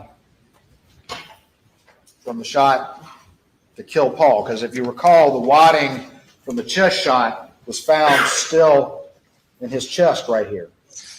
Tell me he's not crying. This is the wadding on the ground from the shot to his head. And one of the things that you recall from Dr. Reamer's testimony and looking at Paul's face was the abrasions around that cheek wound that came from the wadding as it entered there.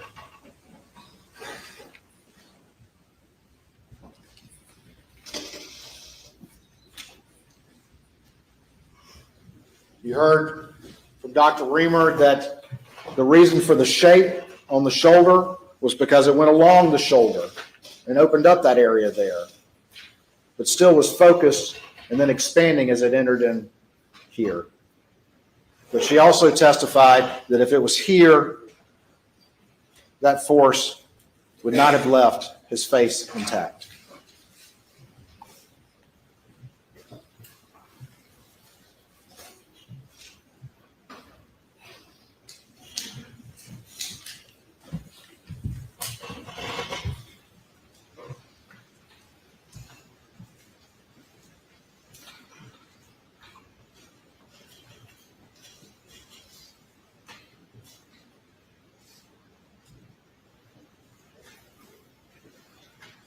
Manner of death, homicide.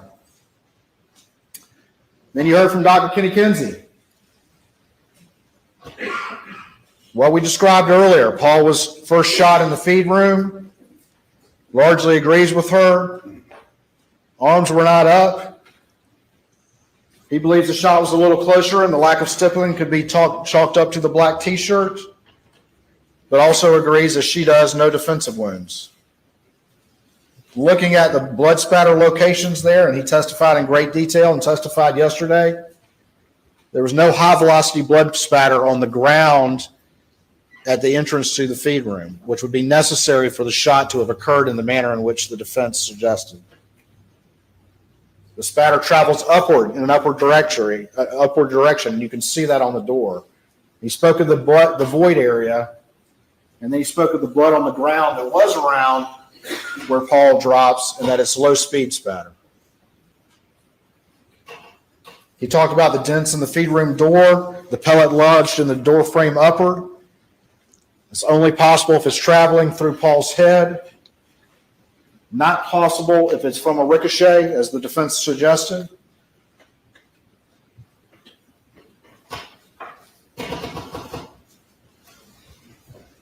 And steel is much less malleable than lead.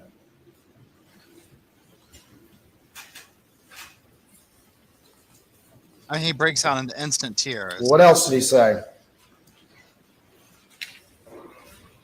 I wonder if his own lawyer. Dr. Kinsey said that he, I think 36 times that he's observed contact wounds to the head with a shotgun, including one that happened in front of him, actually observed it. And he also said that any sort of contact wound like that would have destroyed the head and destroyed the face. And he was clear about that. He's actually seen them. And I think what you see with the defense experts is they're coming to you with absolutes to try to make you consider that there's the possibility that a crime scene can definitively establish whether there's one or two shooters or whether or not they're of a certain height. And that's just not how it works. And you heard that from Dr. Kinsey. That's not how it works. Not how it worked in this scene.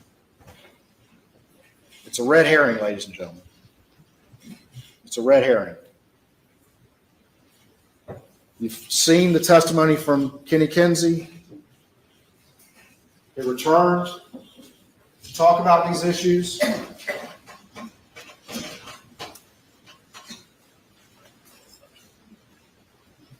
You saw the demonstration over there in the doorway.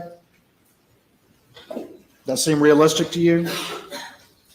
Or is Kenny Kinsey's explanation consistent with the evidence, consistent with his experience, consistent with Dr. Reamer's 5,500 autopsies who actually observed the victims, consistent with the blood spatter, the lack of high velocity on the floor, but the existence of high velocity on the top and the low velocity blood splatter on the floor? What's consistent with the evidence? Maggie. Again, no defensive wounds. The first two shots to her abdomen and her leg on a parallel path and likely in close succession. Stippling, close range, the mark on the back of her leg. Running to her baby, didn't see it coming. Bends over, maybe on her hands and knees in pain. You saw me demonstrate that with both Dr. Reamer and Kenny Kinsey. And that's when she suffers that third rifle injury. And you heard their expert come in and say, no, it had to be going this way instead of this way. Going up with that graze, hitting her breast and into her head here. And Dr. Reamer actually performed the autopsy physically. She looked at the hole. She described the hole. She talked about the injury coming up into the head. And she showed you that. And she took issue with this idea that you can look at skin tags and that sort of thing and come to any conclusion about directionality. But what she told you is, I looked at this wound. I saw the hole as it went up into the brain. This was an entrance wound up into the head.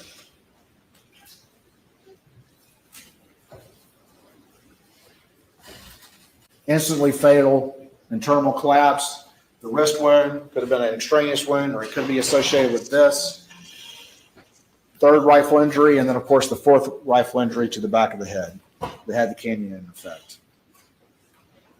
Would have been instantly fatal, except for the fact that this one, there has to be some clearance for that third shot to come up. Again, manner of death is homicide.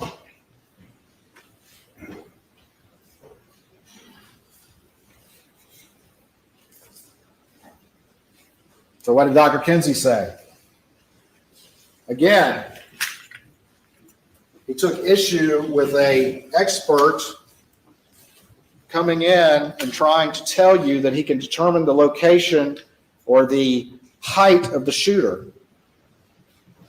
in this manner.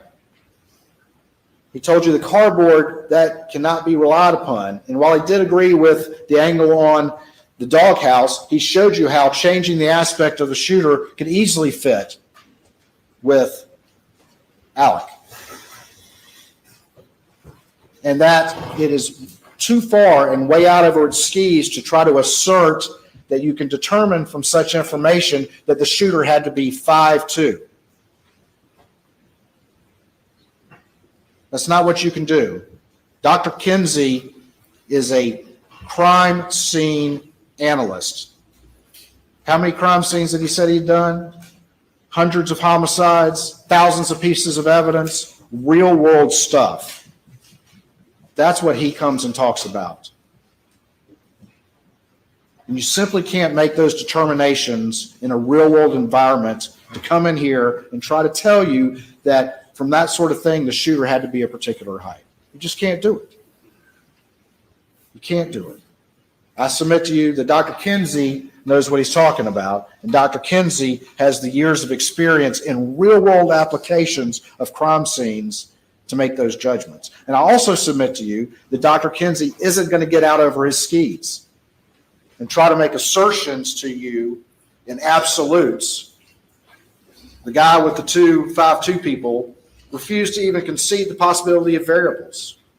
But Dr. Kinsey knows that that's how reality works, and he's not going to get out of over his skis and try to tell you something that simply cannot be supported by the evidence. And that's what the defense expert did.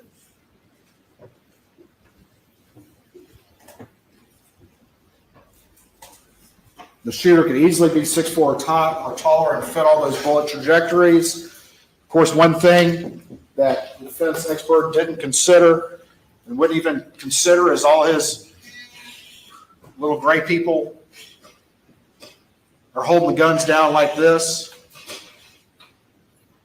No consideration of kneeling, of sitting, of being in any sort of different position. But the reality is, these are fluid. Maggie is running to her baby. She's moving. And when she gets hit, most likely when she hits her leg against that Polaris, there's biological evidence on that Polaris.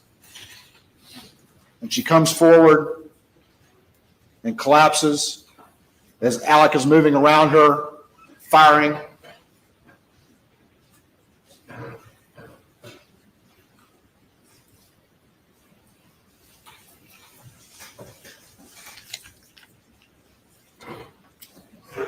They had that expert come in yesterday, and I've kind of mentioned this, but I'll mention it again, who came in yesterday, the day before. Even I've lost track of time at this point. But amen, brother. Tried to get out over his skis again and testify to you that it had to be two shooters because there were two guns. And why would you not just use the blackout?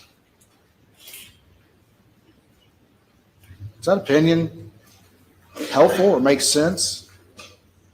No. Knowing what you know about this case and knowing what you know about the firearms of this particular house and knowing what you know about Alec Murdaugh as you look at the rest of this evidence and what he's trying to manufacture to confuse these issues.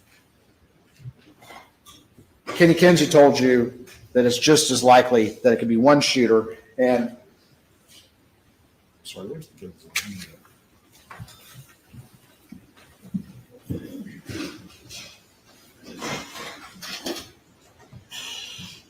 He's getting the big board. And although this is not to scale, you have the feed room right here, the Polaris is right here, and the cases, while they can't be relied upon as specific location, they still can be illustrating general area, and they're all in that area, moving from here to here.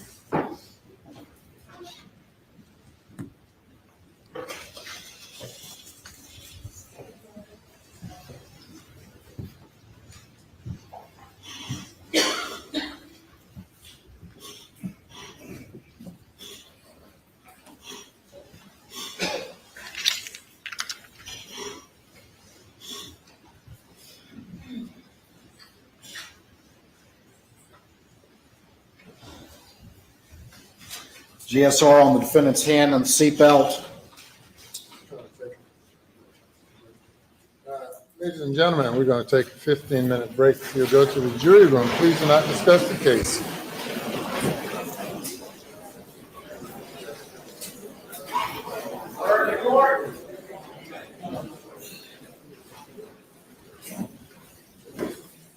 Order in the court.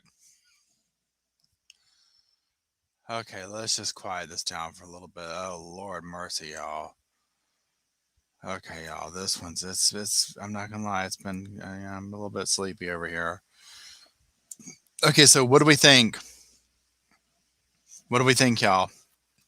Do we have any concerns? Do we have anything that he has, pardon me, not brought up? Do we have anything that we're questioning? Hold on. Fresco, what are you doing, honey? See, I am stuck. Thank you. Okay. Do we, I know I need to stretch my legs too. So here's my thing so far. I mean, I think that he stretched or pieced the story together well. And yeah, also I'm kind of the same way. I want to hear what the defense has to say. I mean, I felt like he's put it together. He's created not a story, but you know what I'm saying? Like he's piecing it all together. Now, of course, there's going to be a blurry bit around the actual moments of like, well, was he on, what did he do? Did he ride down there? Like, we can't get this exact picture of exactly like, okay, well, he took the thing down there, then he pulled this gun out, then he did this or whatever, but he's definitely walking them through this, right? I mean, to me, he has created this level of, what do you call it? I mean, just piecing it all together, right? I mean, it's just the evidence so far very much looks like, I mean, it's all right there. I am very curious to see what the defense has to say. Very curious to see what the defense has to say and some of the things that they counter this with, right? And I just want to hear what they're saying over here real quick. So please hold, please hold. I think it's so important to entertain the jury, the most important audience in that room. And when you've got so much stuff to work with, you should use it. Visuals. People are more likely, how much more likely? 60,000 times as likely to remember an image as they are text. We saw a timeline that I wouldn't even call a timeline, because a timeline is called a timeline for a reason. You plot things along. And he went with this stack of facts, which might be okay, but most people are not that receptive to that kind of presentation. So give me your thoughts on just the mechanics of this closing. I think the demonstrative evidence, especially at closing, would be super effective if the jury had notebooks. I mean, that's something that just it's driving me nuts, to be honest with you. When you have demonstrative evidence, whether he had done it in a PowerPoint, presentation with some kind of Getty images, which I thought was very weird, or in the way you're suggesting, which would have made much more sense, which basically to give a timeline, plot out all the times on there so they could see them. Either way, I think that the bigger issue is it going to be lost on the jury because they don't have the ability to write anything down? I just think that that's going to be a major, major issue for them back in deliberations. I really do. Yeah, and it's we never know why a judge allows or doesn't certain things within the courtroom, but I think in this case screams for. Yeah, I totally agree. I cannot believe the jurors were not allowed to use notebooks. I mean, that part, I'm like, what? Now, also, when he did that little visual of the Mona Lisa and tearing the thing off, I'm a visual learner too. So I'm going to agree with these people here where it's like, if he had reeled it in a little bit more and like, again, keep it simple, stupid. And while the timeline was very effective, but because it was so much, almost like put it in extra big font and like a PowerPoint bullet point type thing of, bam, here's this, like key parts to it, but almost like all of it's key because it's all dealing in these minute little microcosms of clumps of seconds and whatnot, because I do believe that, if this went the way that the state is saying that it went, then please hold, let me get a sip of this. If this went the way that the state says that it went, then it's every second counts, basically, is what I'm getting at. If this went down the way the state is saying, then every little second is going to be of utmost importance. So it's like, well, what do you pick and to put in and not to put in or whatever? You must have to go through it all. I'm just reading some comments now.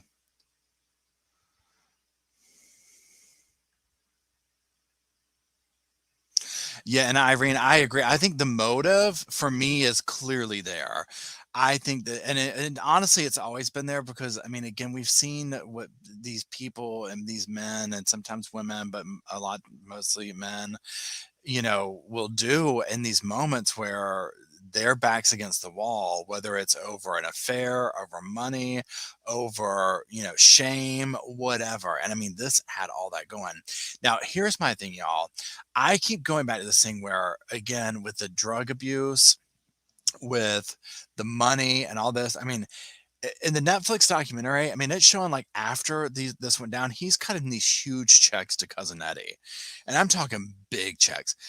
And that's where I keep coming back to where I'm like, okay, and I'm not trying to say Cousin Eddie did it or anything, but I just feel like, again, I feel like the drug thing is a red herring. And I feel like there's a kernel of truth with it. Like, I think he was totally doing the drugs, right? But I also think there was something else going on there that not only he, but other people are not wanting to say, right? Because the level of money that this man was stealing, I mean, if you look at how much money he was stealing, it's like that's what his day job was to go in and like keep his swindling up. And I mean, and I can see now, to me, I felt like with this, the way he did the closing, it very clearly showed the story of that Paul's boat wreck and all that was bringing, this was the catalyst to bring all of this down to a crashing end. And also my, what do you call it? My back's against the wall. Kind of a thing, all this is going to come crashing down. So I don't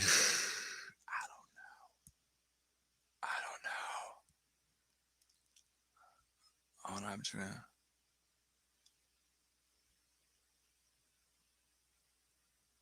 Yeah. And yeah, and I mean, again, I think that this is not just Alec, right? I mean, I think, like you said, whoever said it up here, Martha, this goes way deeper, and it just he got caught up in it, right? I mean, he was, once this, I mean, can you imagine, like, if you're doing this and at work and whatnot, and they all determine that it's like, where's this person's money? Where's that person's money? Yada, yada, yada. And this is all getting unearthed. I mean, that's crazy. Please hold.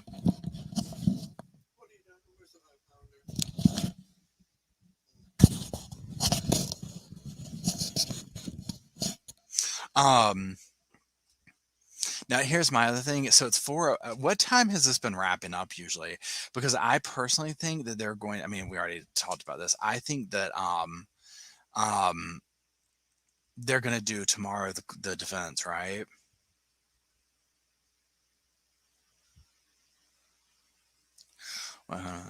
Yeah, I had to make some coffee a minute ago too. Oh, can you imagine watching the financial trial, Maze? I mean, it's almost like you have to at this point. That seems like a real close. I mean, like that. I feel like almost at this point they're gonna like just replay the last trial, right? I mean, my gosh. Hold on.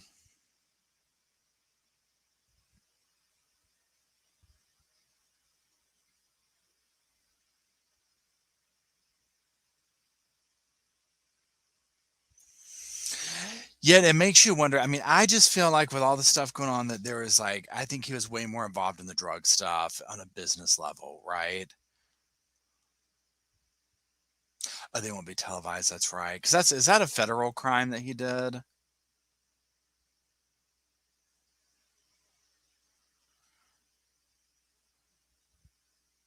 Yeah, he'll have to plead out, right? I mean, I would think so in the financial things. Thanks, Saul. I appreciate it.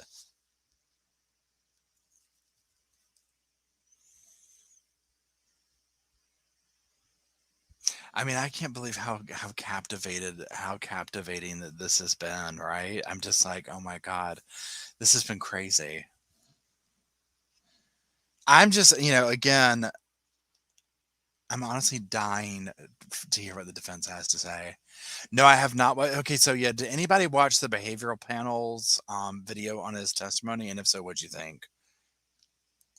I haven't watched it yet. Pardon me.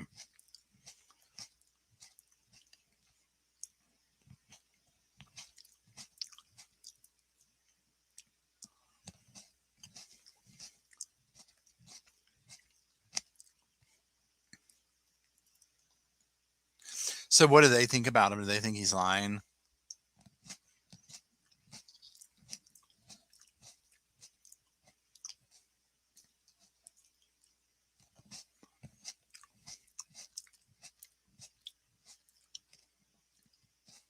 Okay. Interesting.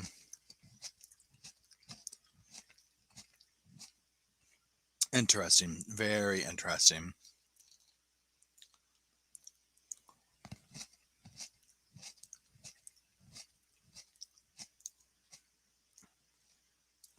I'm doing the audio book of one of those dudes. Well, I can tell you right now. Hold on. And it's good.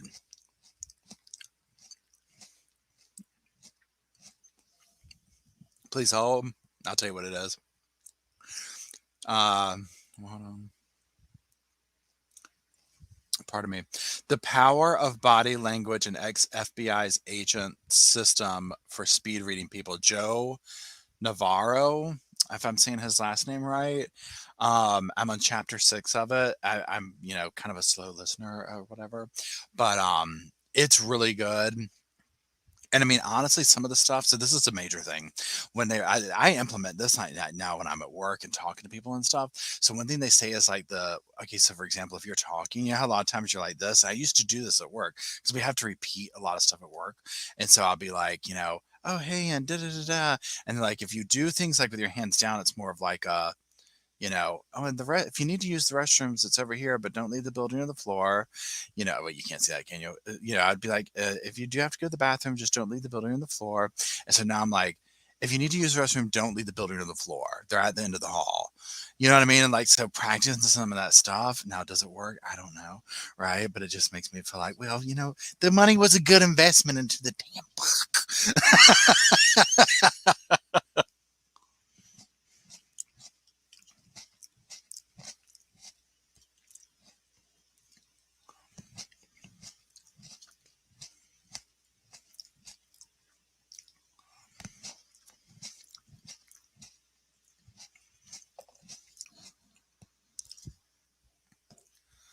Welcome back to Law and Crime.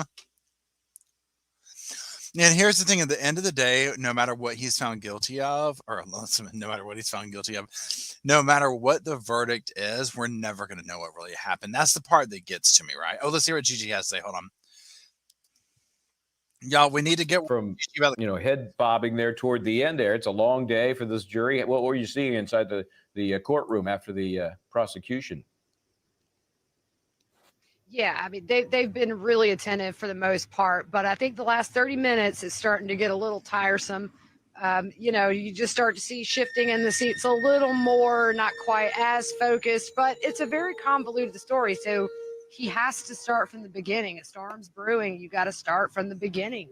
And I think that he's covered all the bases for sure, but I think maybe much longer. And that I don't know that they're going to be super attentive another hour or two. So hopefully this wraps up a little sooner. Did the court give any guidelines in terms of runtime? It just seems, Judge Newman has been pretty open in terms of what comes in, how the process is rolled out.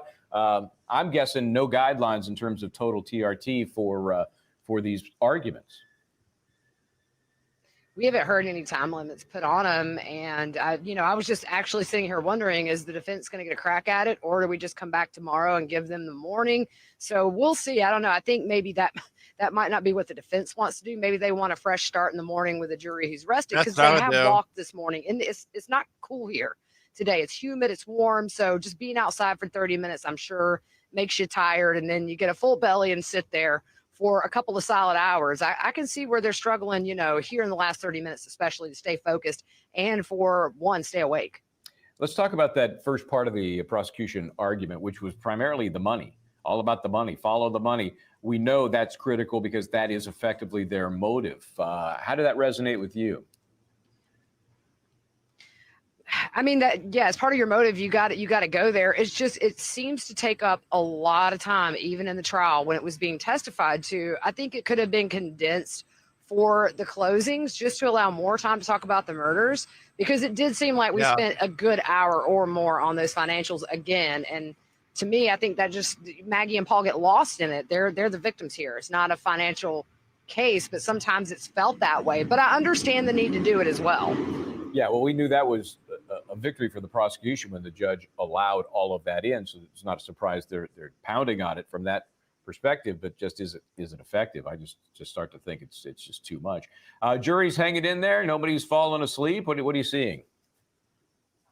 No, we have had one that took a short little nap for sure. And we all were kind of looking to make sure we were seeing what we're seeing. It hasn't been addressed. So maybe maybe they haven't seen it, but it's happening. Just one though, but she did take her little power nap. Okay. Well, we're going to let you go get back in For there, sure. grab your seat, and keep us posted. It's good to have you down there, and always appreciate what you're able to bring to the mix. Thank you, Gigi. Okay, so we're going to get back in there live as well in just a few moments here. Of course, they are on a break. Not sure how much more the prosecution has to play with here. The argument has been structured and yet sort of freewheeling, if that makes some sense. Each pod seems to be structured, but then overall, I'm not sure where he is in terms of when he might be done. So we're lucky enough to have Bob Motta here still, and Jonna Spilborg is with me. So, Jonna. Yes, sir. Here they go. Yes, sir. Yeah, I think Gigi's right. I mean, she's in there, obviously. She sees the vibe. It's like they were outside this morning. They went to lunch. If I was the defense, I would not want to, what do you call it? I would not want to go today. I would want to wait till tomorrow. Another matter we would take up, so I was hopeful that we would, after he closes, we would move to the... Wait, what are they saying?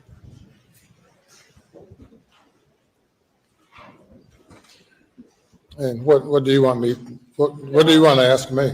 Well, I was just curious as I was letting court. Well, I don't know. Court know how long my closing would be, and then if we went at 5, I wouldn't be done until 7 or 7:30. What? Yeah. You'll have an opportunity to fully argue during a time where the jury's attention span won't be frayed due to the long hours. And Your Honor, are you considering dealing with that other matter if for instance, adjourn? I think yes. Okay, because I think the Attorney General's thinking he's going to be done in about 45 minutes, but How do I send that? or longer. Thank you, Your Honor. Okay. I mean, if I was the defense, I'd Did want to you go say tomorrow. you'll be done in how many minutes, or do you know? I think less than 30, Your Honor. Less than 30. You better start speed talking. I thought I heard 4 or 5. Less than 30. And now he's trying to lower it down. Okay. All right. Let's bring them in. Bring him in. The other matter is he's going to plead out. Can you imagine? So he said 30 minutes. I think it was going to be 45, right?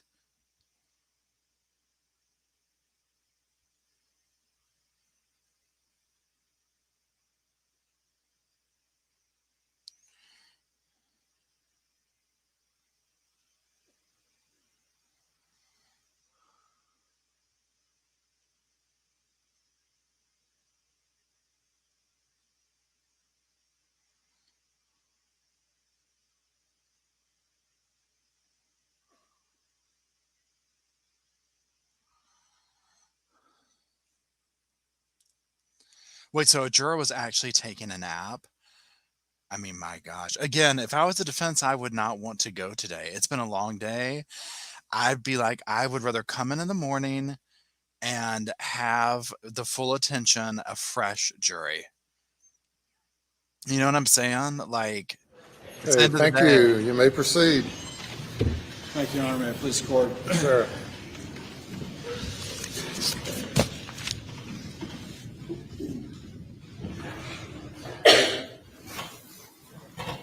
GSR on the defendant's hands and seatbelt. Maggie's DNA on that Super Black Eagle. DNA on the Suburban steering wheel. No DNA or blood identified on the floorboards.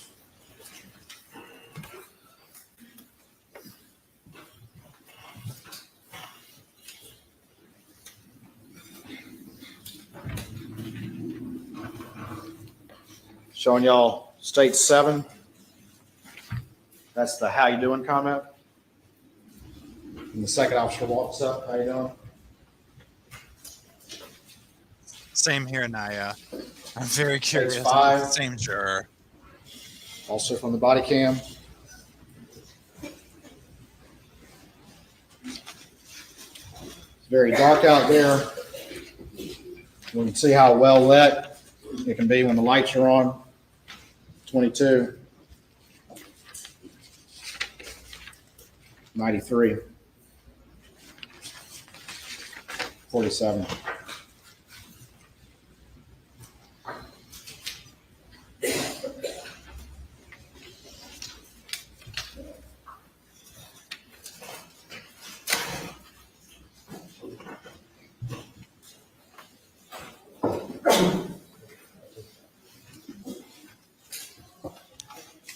I'm almost done. We'll talk finally a little bit more about the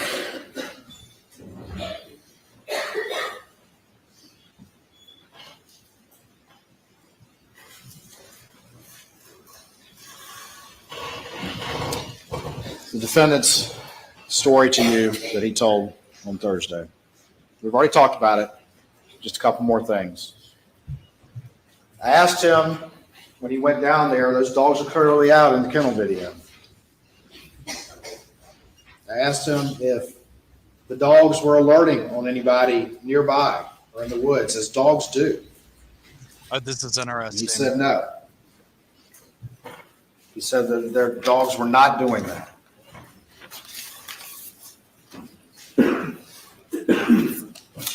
You heard about the fact that he changed clothes, and you also heard testimony that his clothes smelled fresh and like laundry. See again, manufacturing the scene. You heard from his law partners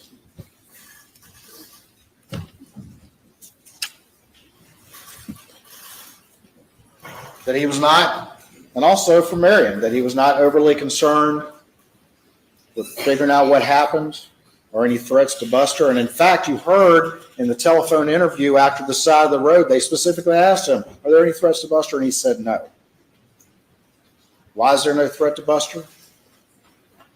Because he was the threat to Maggie and Paul. He knows there's no vigilante out there. That's why he was never concerned about it.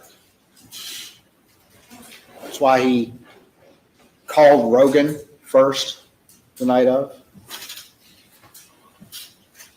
He knows the only threat is him.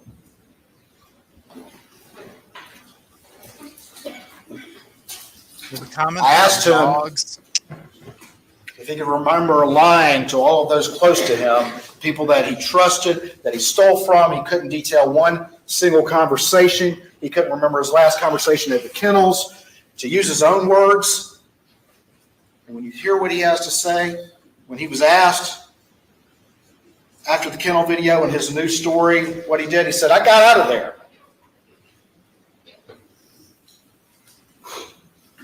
He's got that photographic memory, but can't remember what he was doing when he was his most active on that day. He claims he told you that he had cooperated with SLED. But he hadn't. There's nothing more important if someone's innocent to telling law enforcement when the last time the victims were alive. I just saw them.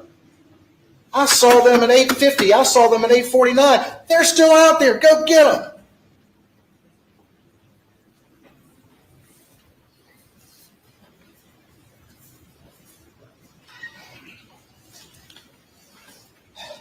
He mentioned paranoia and tried to convince you that there was paranoia about some case 10 years ago, and he confused David Owen with David Williams.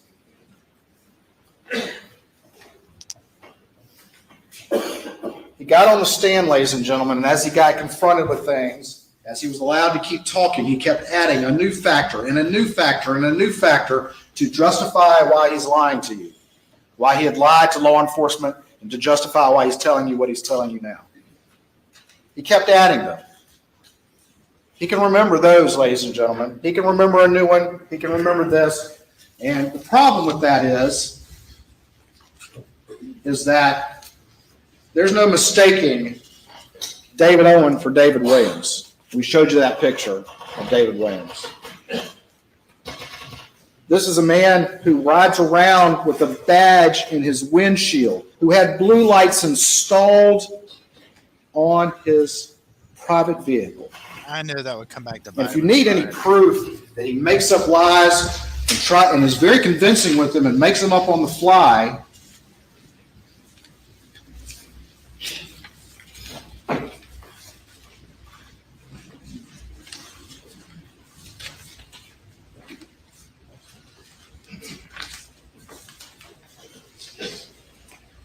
the guy got caught flat-footed with the badge hanging out of his pocket. He tried to assert to you that sometime it was an accident, that this badge is hanging out of his pocket. How is that an accident? See how quickly he was able to lie? But more importantly, the blue lights. He sat there and told you 3 times, I think he said his name 3 times, that Sheriff Smalls, the former sheriff of Hampton County, gave him permission to put blue lights in a private vehicle for a part-time assistant solicitor, and blue lights in a private vehicle. He told you 3 times, effortlessly got up there, pivoted, and lied to you because Sheriff Smalls came in here and said, of course not. That never happened. I've never heard of such a thing. But can you imagine? This is a man who made his trade on lying.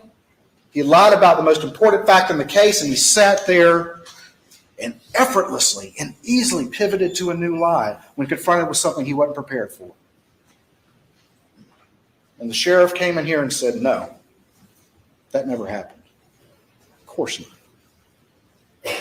But he looked y'all in the eyes and told you that. Looked you all in the eyes and told you that. As if, what's your problem, Mr. Waters? Sheriff Small said it was okay.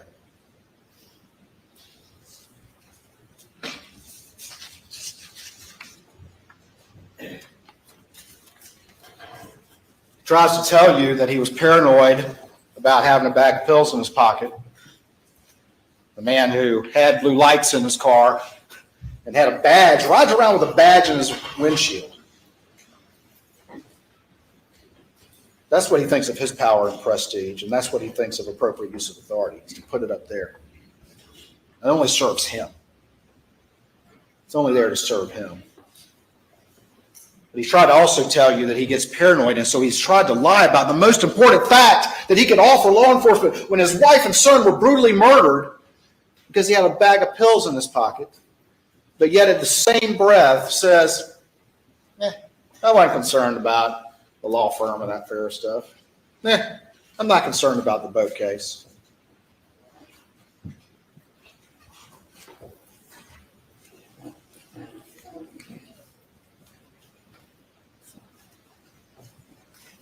Why would he lie about that time unless he's manufacturing an alibi? And that's just why it took him only 19 seconds to call 911, because he knew what he was going to find out there. This has all been constructed by him to try to confuse the situation.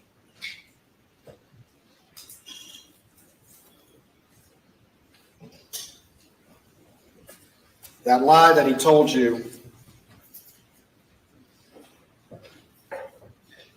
he tried to make it seem like he'd been trying to tell this, but he also admitted on the stand that, and as did his brother, that his own brothers heard it for the first time last week. Are the brother's going to stick up? That his own attorney was repeating the story that he was napping the whole time and never went to the kennels on HBO in November, just a couple months ago.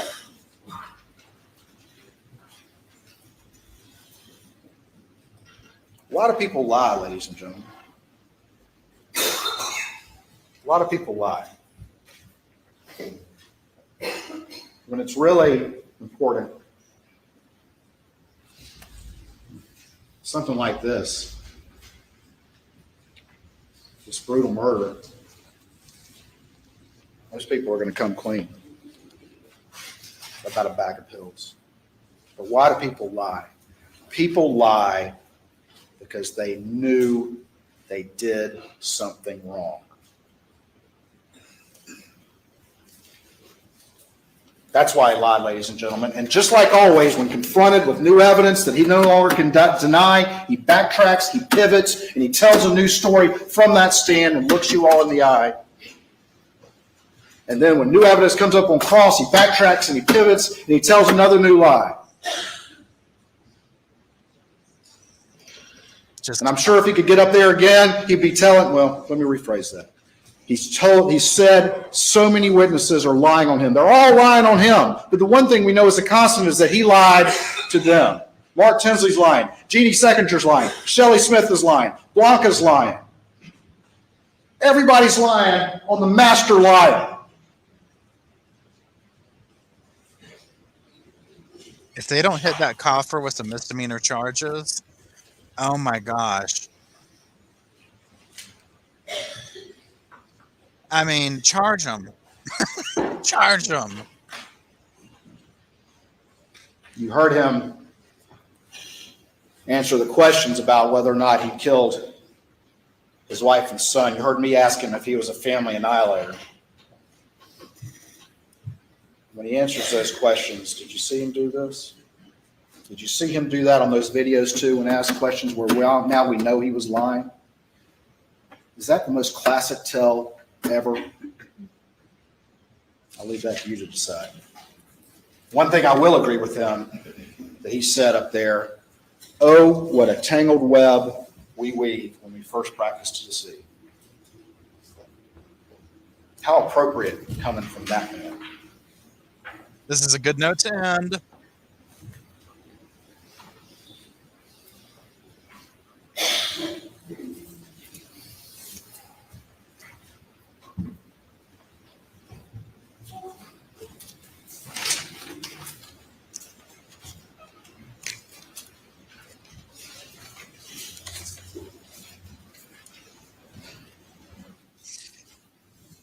The juror, if we find out that the coffer is the same juror that's been sleeping, I want this person banned for the rest of eternity from being a juror, okay?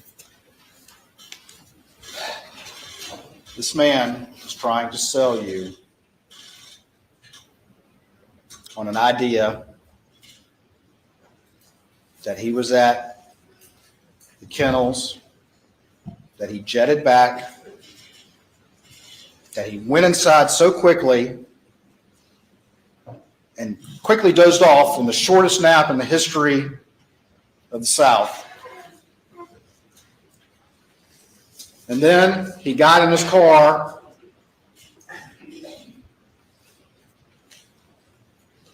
just seconds after the supposed vigilantes. These vigilantes that apparently are 5'2", that knew somehow that Paul and Maggie would be both at Moselle on the evening of June 7th between 8:44 and 9:02, that also knew that they would be alone at this time.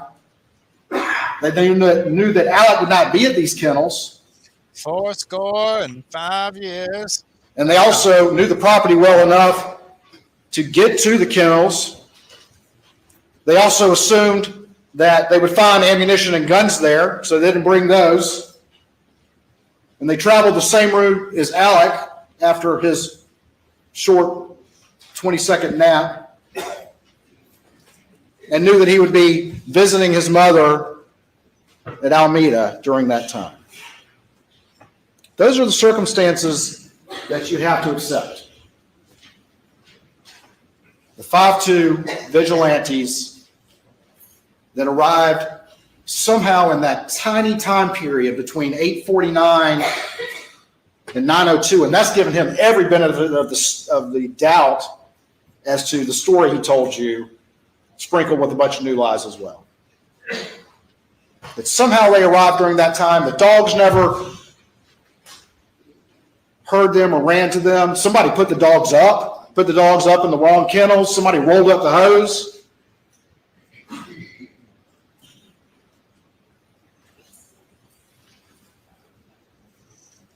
And these vigilantes were just lucky enough to find these family weapons there. Yeah, that's which he's clear on the other side of it that he says we're never there. He's so clear. Oh, we never had the blackout. We never rode around with the blackout. Let's not talk about the hogs. We could have ended this on a really good note a few times in these last 5 minutes. This is a damn mass spreader event at this point, whatever you call the things. Where I mean, the whole room is coughing at this point, right? Super spreader event. I mean, listen to it. No one knew who he was.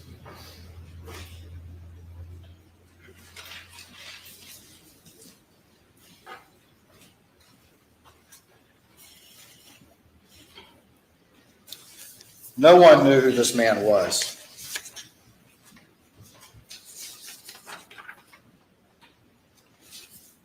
He'd avoided accountability his whole life. He had relied on his family name. He had a powerful family. He carried a badge and used that authority. He lived a wealthy life. But now finally, he was facing complete ruin. His father, who he idolized, who I worked with on occasion, was dying.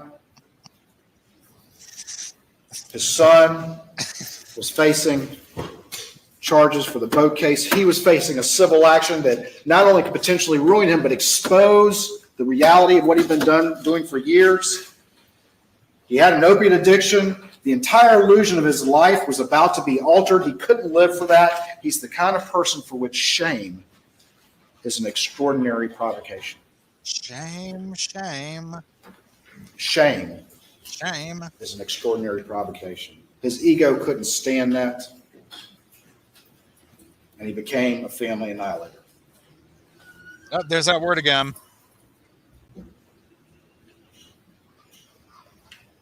See, you could end right there.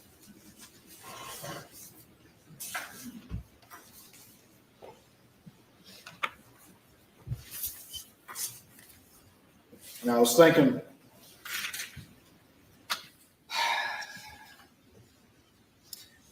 that people who get the last word. Yeah, we need him to say period. And a lot of witnesses have testified over the last 6 weeks, but there's a couple that never get to testify that are important, and that's common sense and human nature.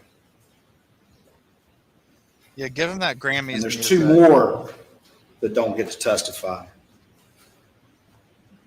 We couldn't bring you any eyewitnesses because they were murdered. But common sense and human nature can speak on behalf of Maggie and Paul. When you look at this in its totality, common sense and human nature can speak for them. And they deserve a voice. Please don't let him. Everything he did was meant to try to frustrate the forensics as a lawyer and a prosecutor with the 2 guns and the manufactured alibi, and not taking his phone down to the scene, deleting call logs, making short phone calls, bringing up the boat case, moving Maggie's phone, changing clothes, looking at Paul's phone, calling Rogan. Here we go. Trying to call Rogan. I can feel it. One man controlled this crime scene initially, and that was Alec.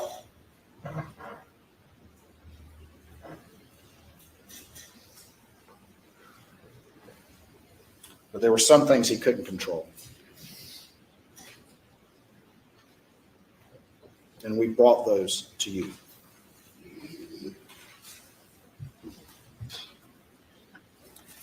A couple things that the defendant said that I agree with. He said, whoever did this had anger in his heart. Whoever did this planned it for a long time. That he hurt the ones who were closest to him.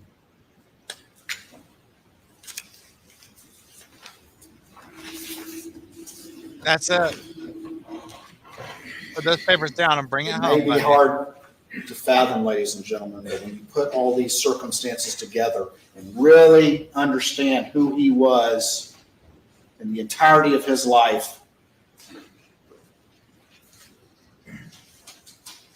and the pressures that he was facing from what he had been doing for so long,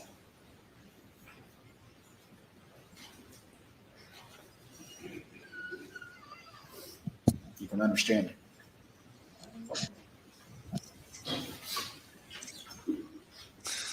There was one mistake, though, he didn't expect. And this is why he was worried about Paul's phone. This is why he's trying to get in touch with Rogan. And it was that kennel video that came up late in the investigation.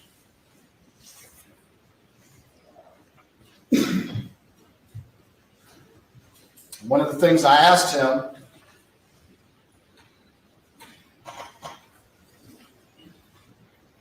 he put the paper down.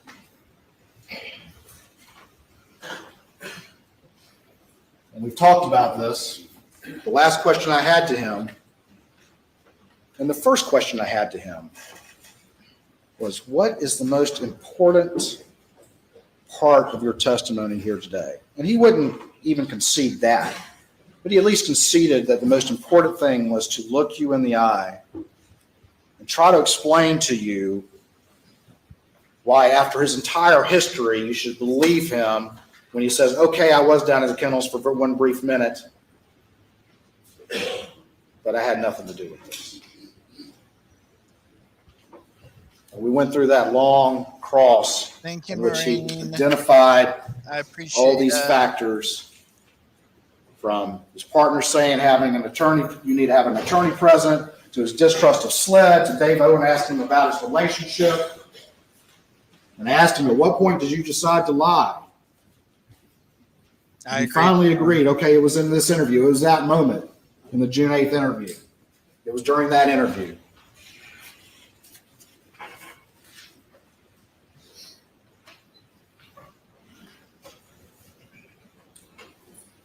But in his 911 call, ladies and gentlemen, at 10:06, when he was asked when he last saw them, he said an hour and a half, and then changed it to approximately 2 hours. Consistent with what he would later say. Before any of those factors that he sat there and ran through with y'all as the reason for his decision even ever existed. And if that's not enough, ladies and gentlemen, you saw, and I played it for him, Daniel Green's body cam, where he was asked the same question.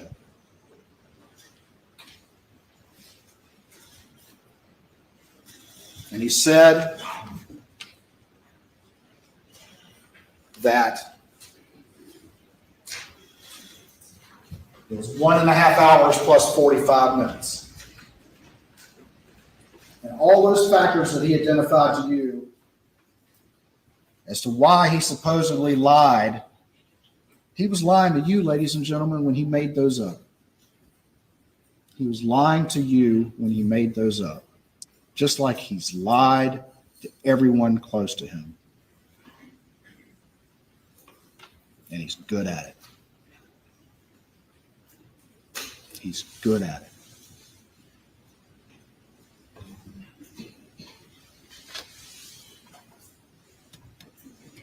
If somebody doesn't take the microphone away from him. Is that up? He's trying to have his mic drop moment, but he's having technical difficulties. Do some powerful video and then call it good. It was earlier tonight. I don't know the exact time, but okay. I left. I was probably gone an hour and a half from my mom's, and I saw them about 45 minutes before that. Okay. I rode around with Paul.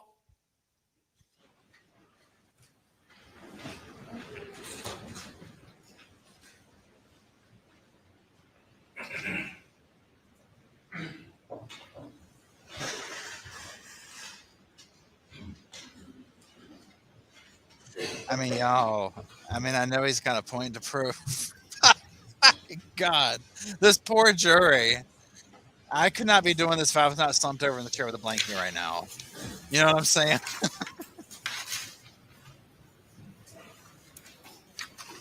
Motive. The means.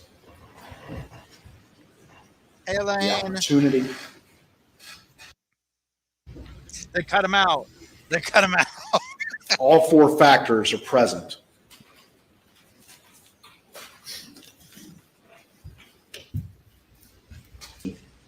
To vindicate these victims, to vindicate Maggie and Paul, who were cut down in the prime of their lives. Imagine if he's like, I'm going to take a minute and explain reasonable doubt. I'd be like, we're done. Cut the live. We're finished. This is a sealed exhibit. This is what he did. This is what he did right here.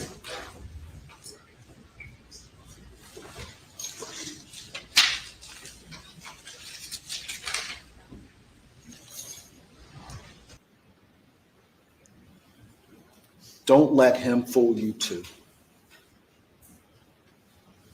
On behalf of the state of South Carolina, I ask you to return a verdict of guilty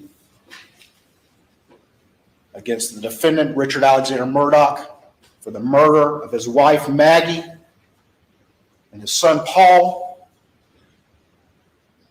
and for his possession of firearms during the commission of those malicious offenses. Thank y'all. Thank you, sir. Thank you. Now, again, if I was the defense, I would be like, I do not want to go after that. I want the jury's full attention. All right, ladies and gentlemen, that will be it for this day. We'll resume at 9:30 tomorrow morning. If you go to the jury room, and you'll be dismissed in just a few minutes from the jury room. And please do not discuss the case at all with anyone, including your fellow jurors.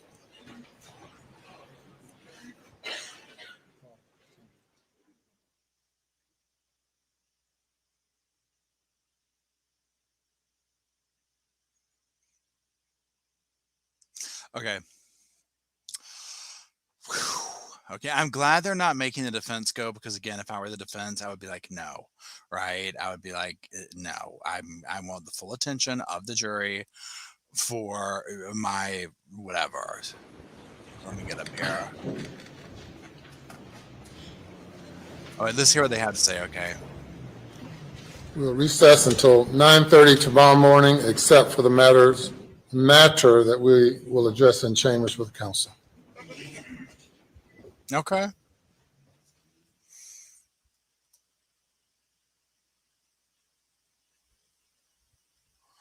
let me come back over here. Okay, so, whoa, well, y'all, that was a day. That was a day. So 9:30, we'll be back tomorrow morning to hear what the defense has to say. So yeah, but that was wonderful, and it just went on, but it's a complicated case, right? But it's just like, my gosh, I hope they address the coughing. I know that seems petty, but it just gets to the point where it's like, dude, step out and get some water. I don't know what the rules are or whatever. I don't know if you're allowed to do that and whatnot, but it does get annoying. So anyways, thank you everybody for hanging out. Thank you, Emily, for holding the sofa down. Thank you to everybody for making the squad possible. I appreciate everyone here. And again, I'll be off tomorrow, so we'll hang out and listen to the closing arguments from the defense and see what they have to say. And we shall go from there. Y'all have a wonderful evening. Thank you, everybody, for hanging out today. I love you, Sofa Squad, and we shall talk to you tomorrow.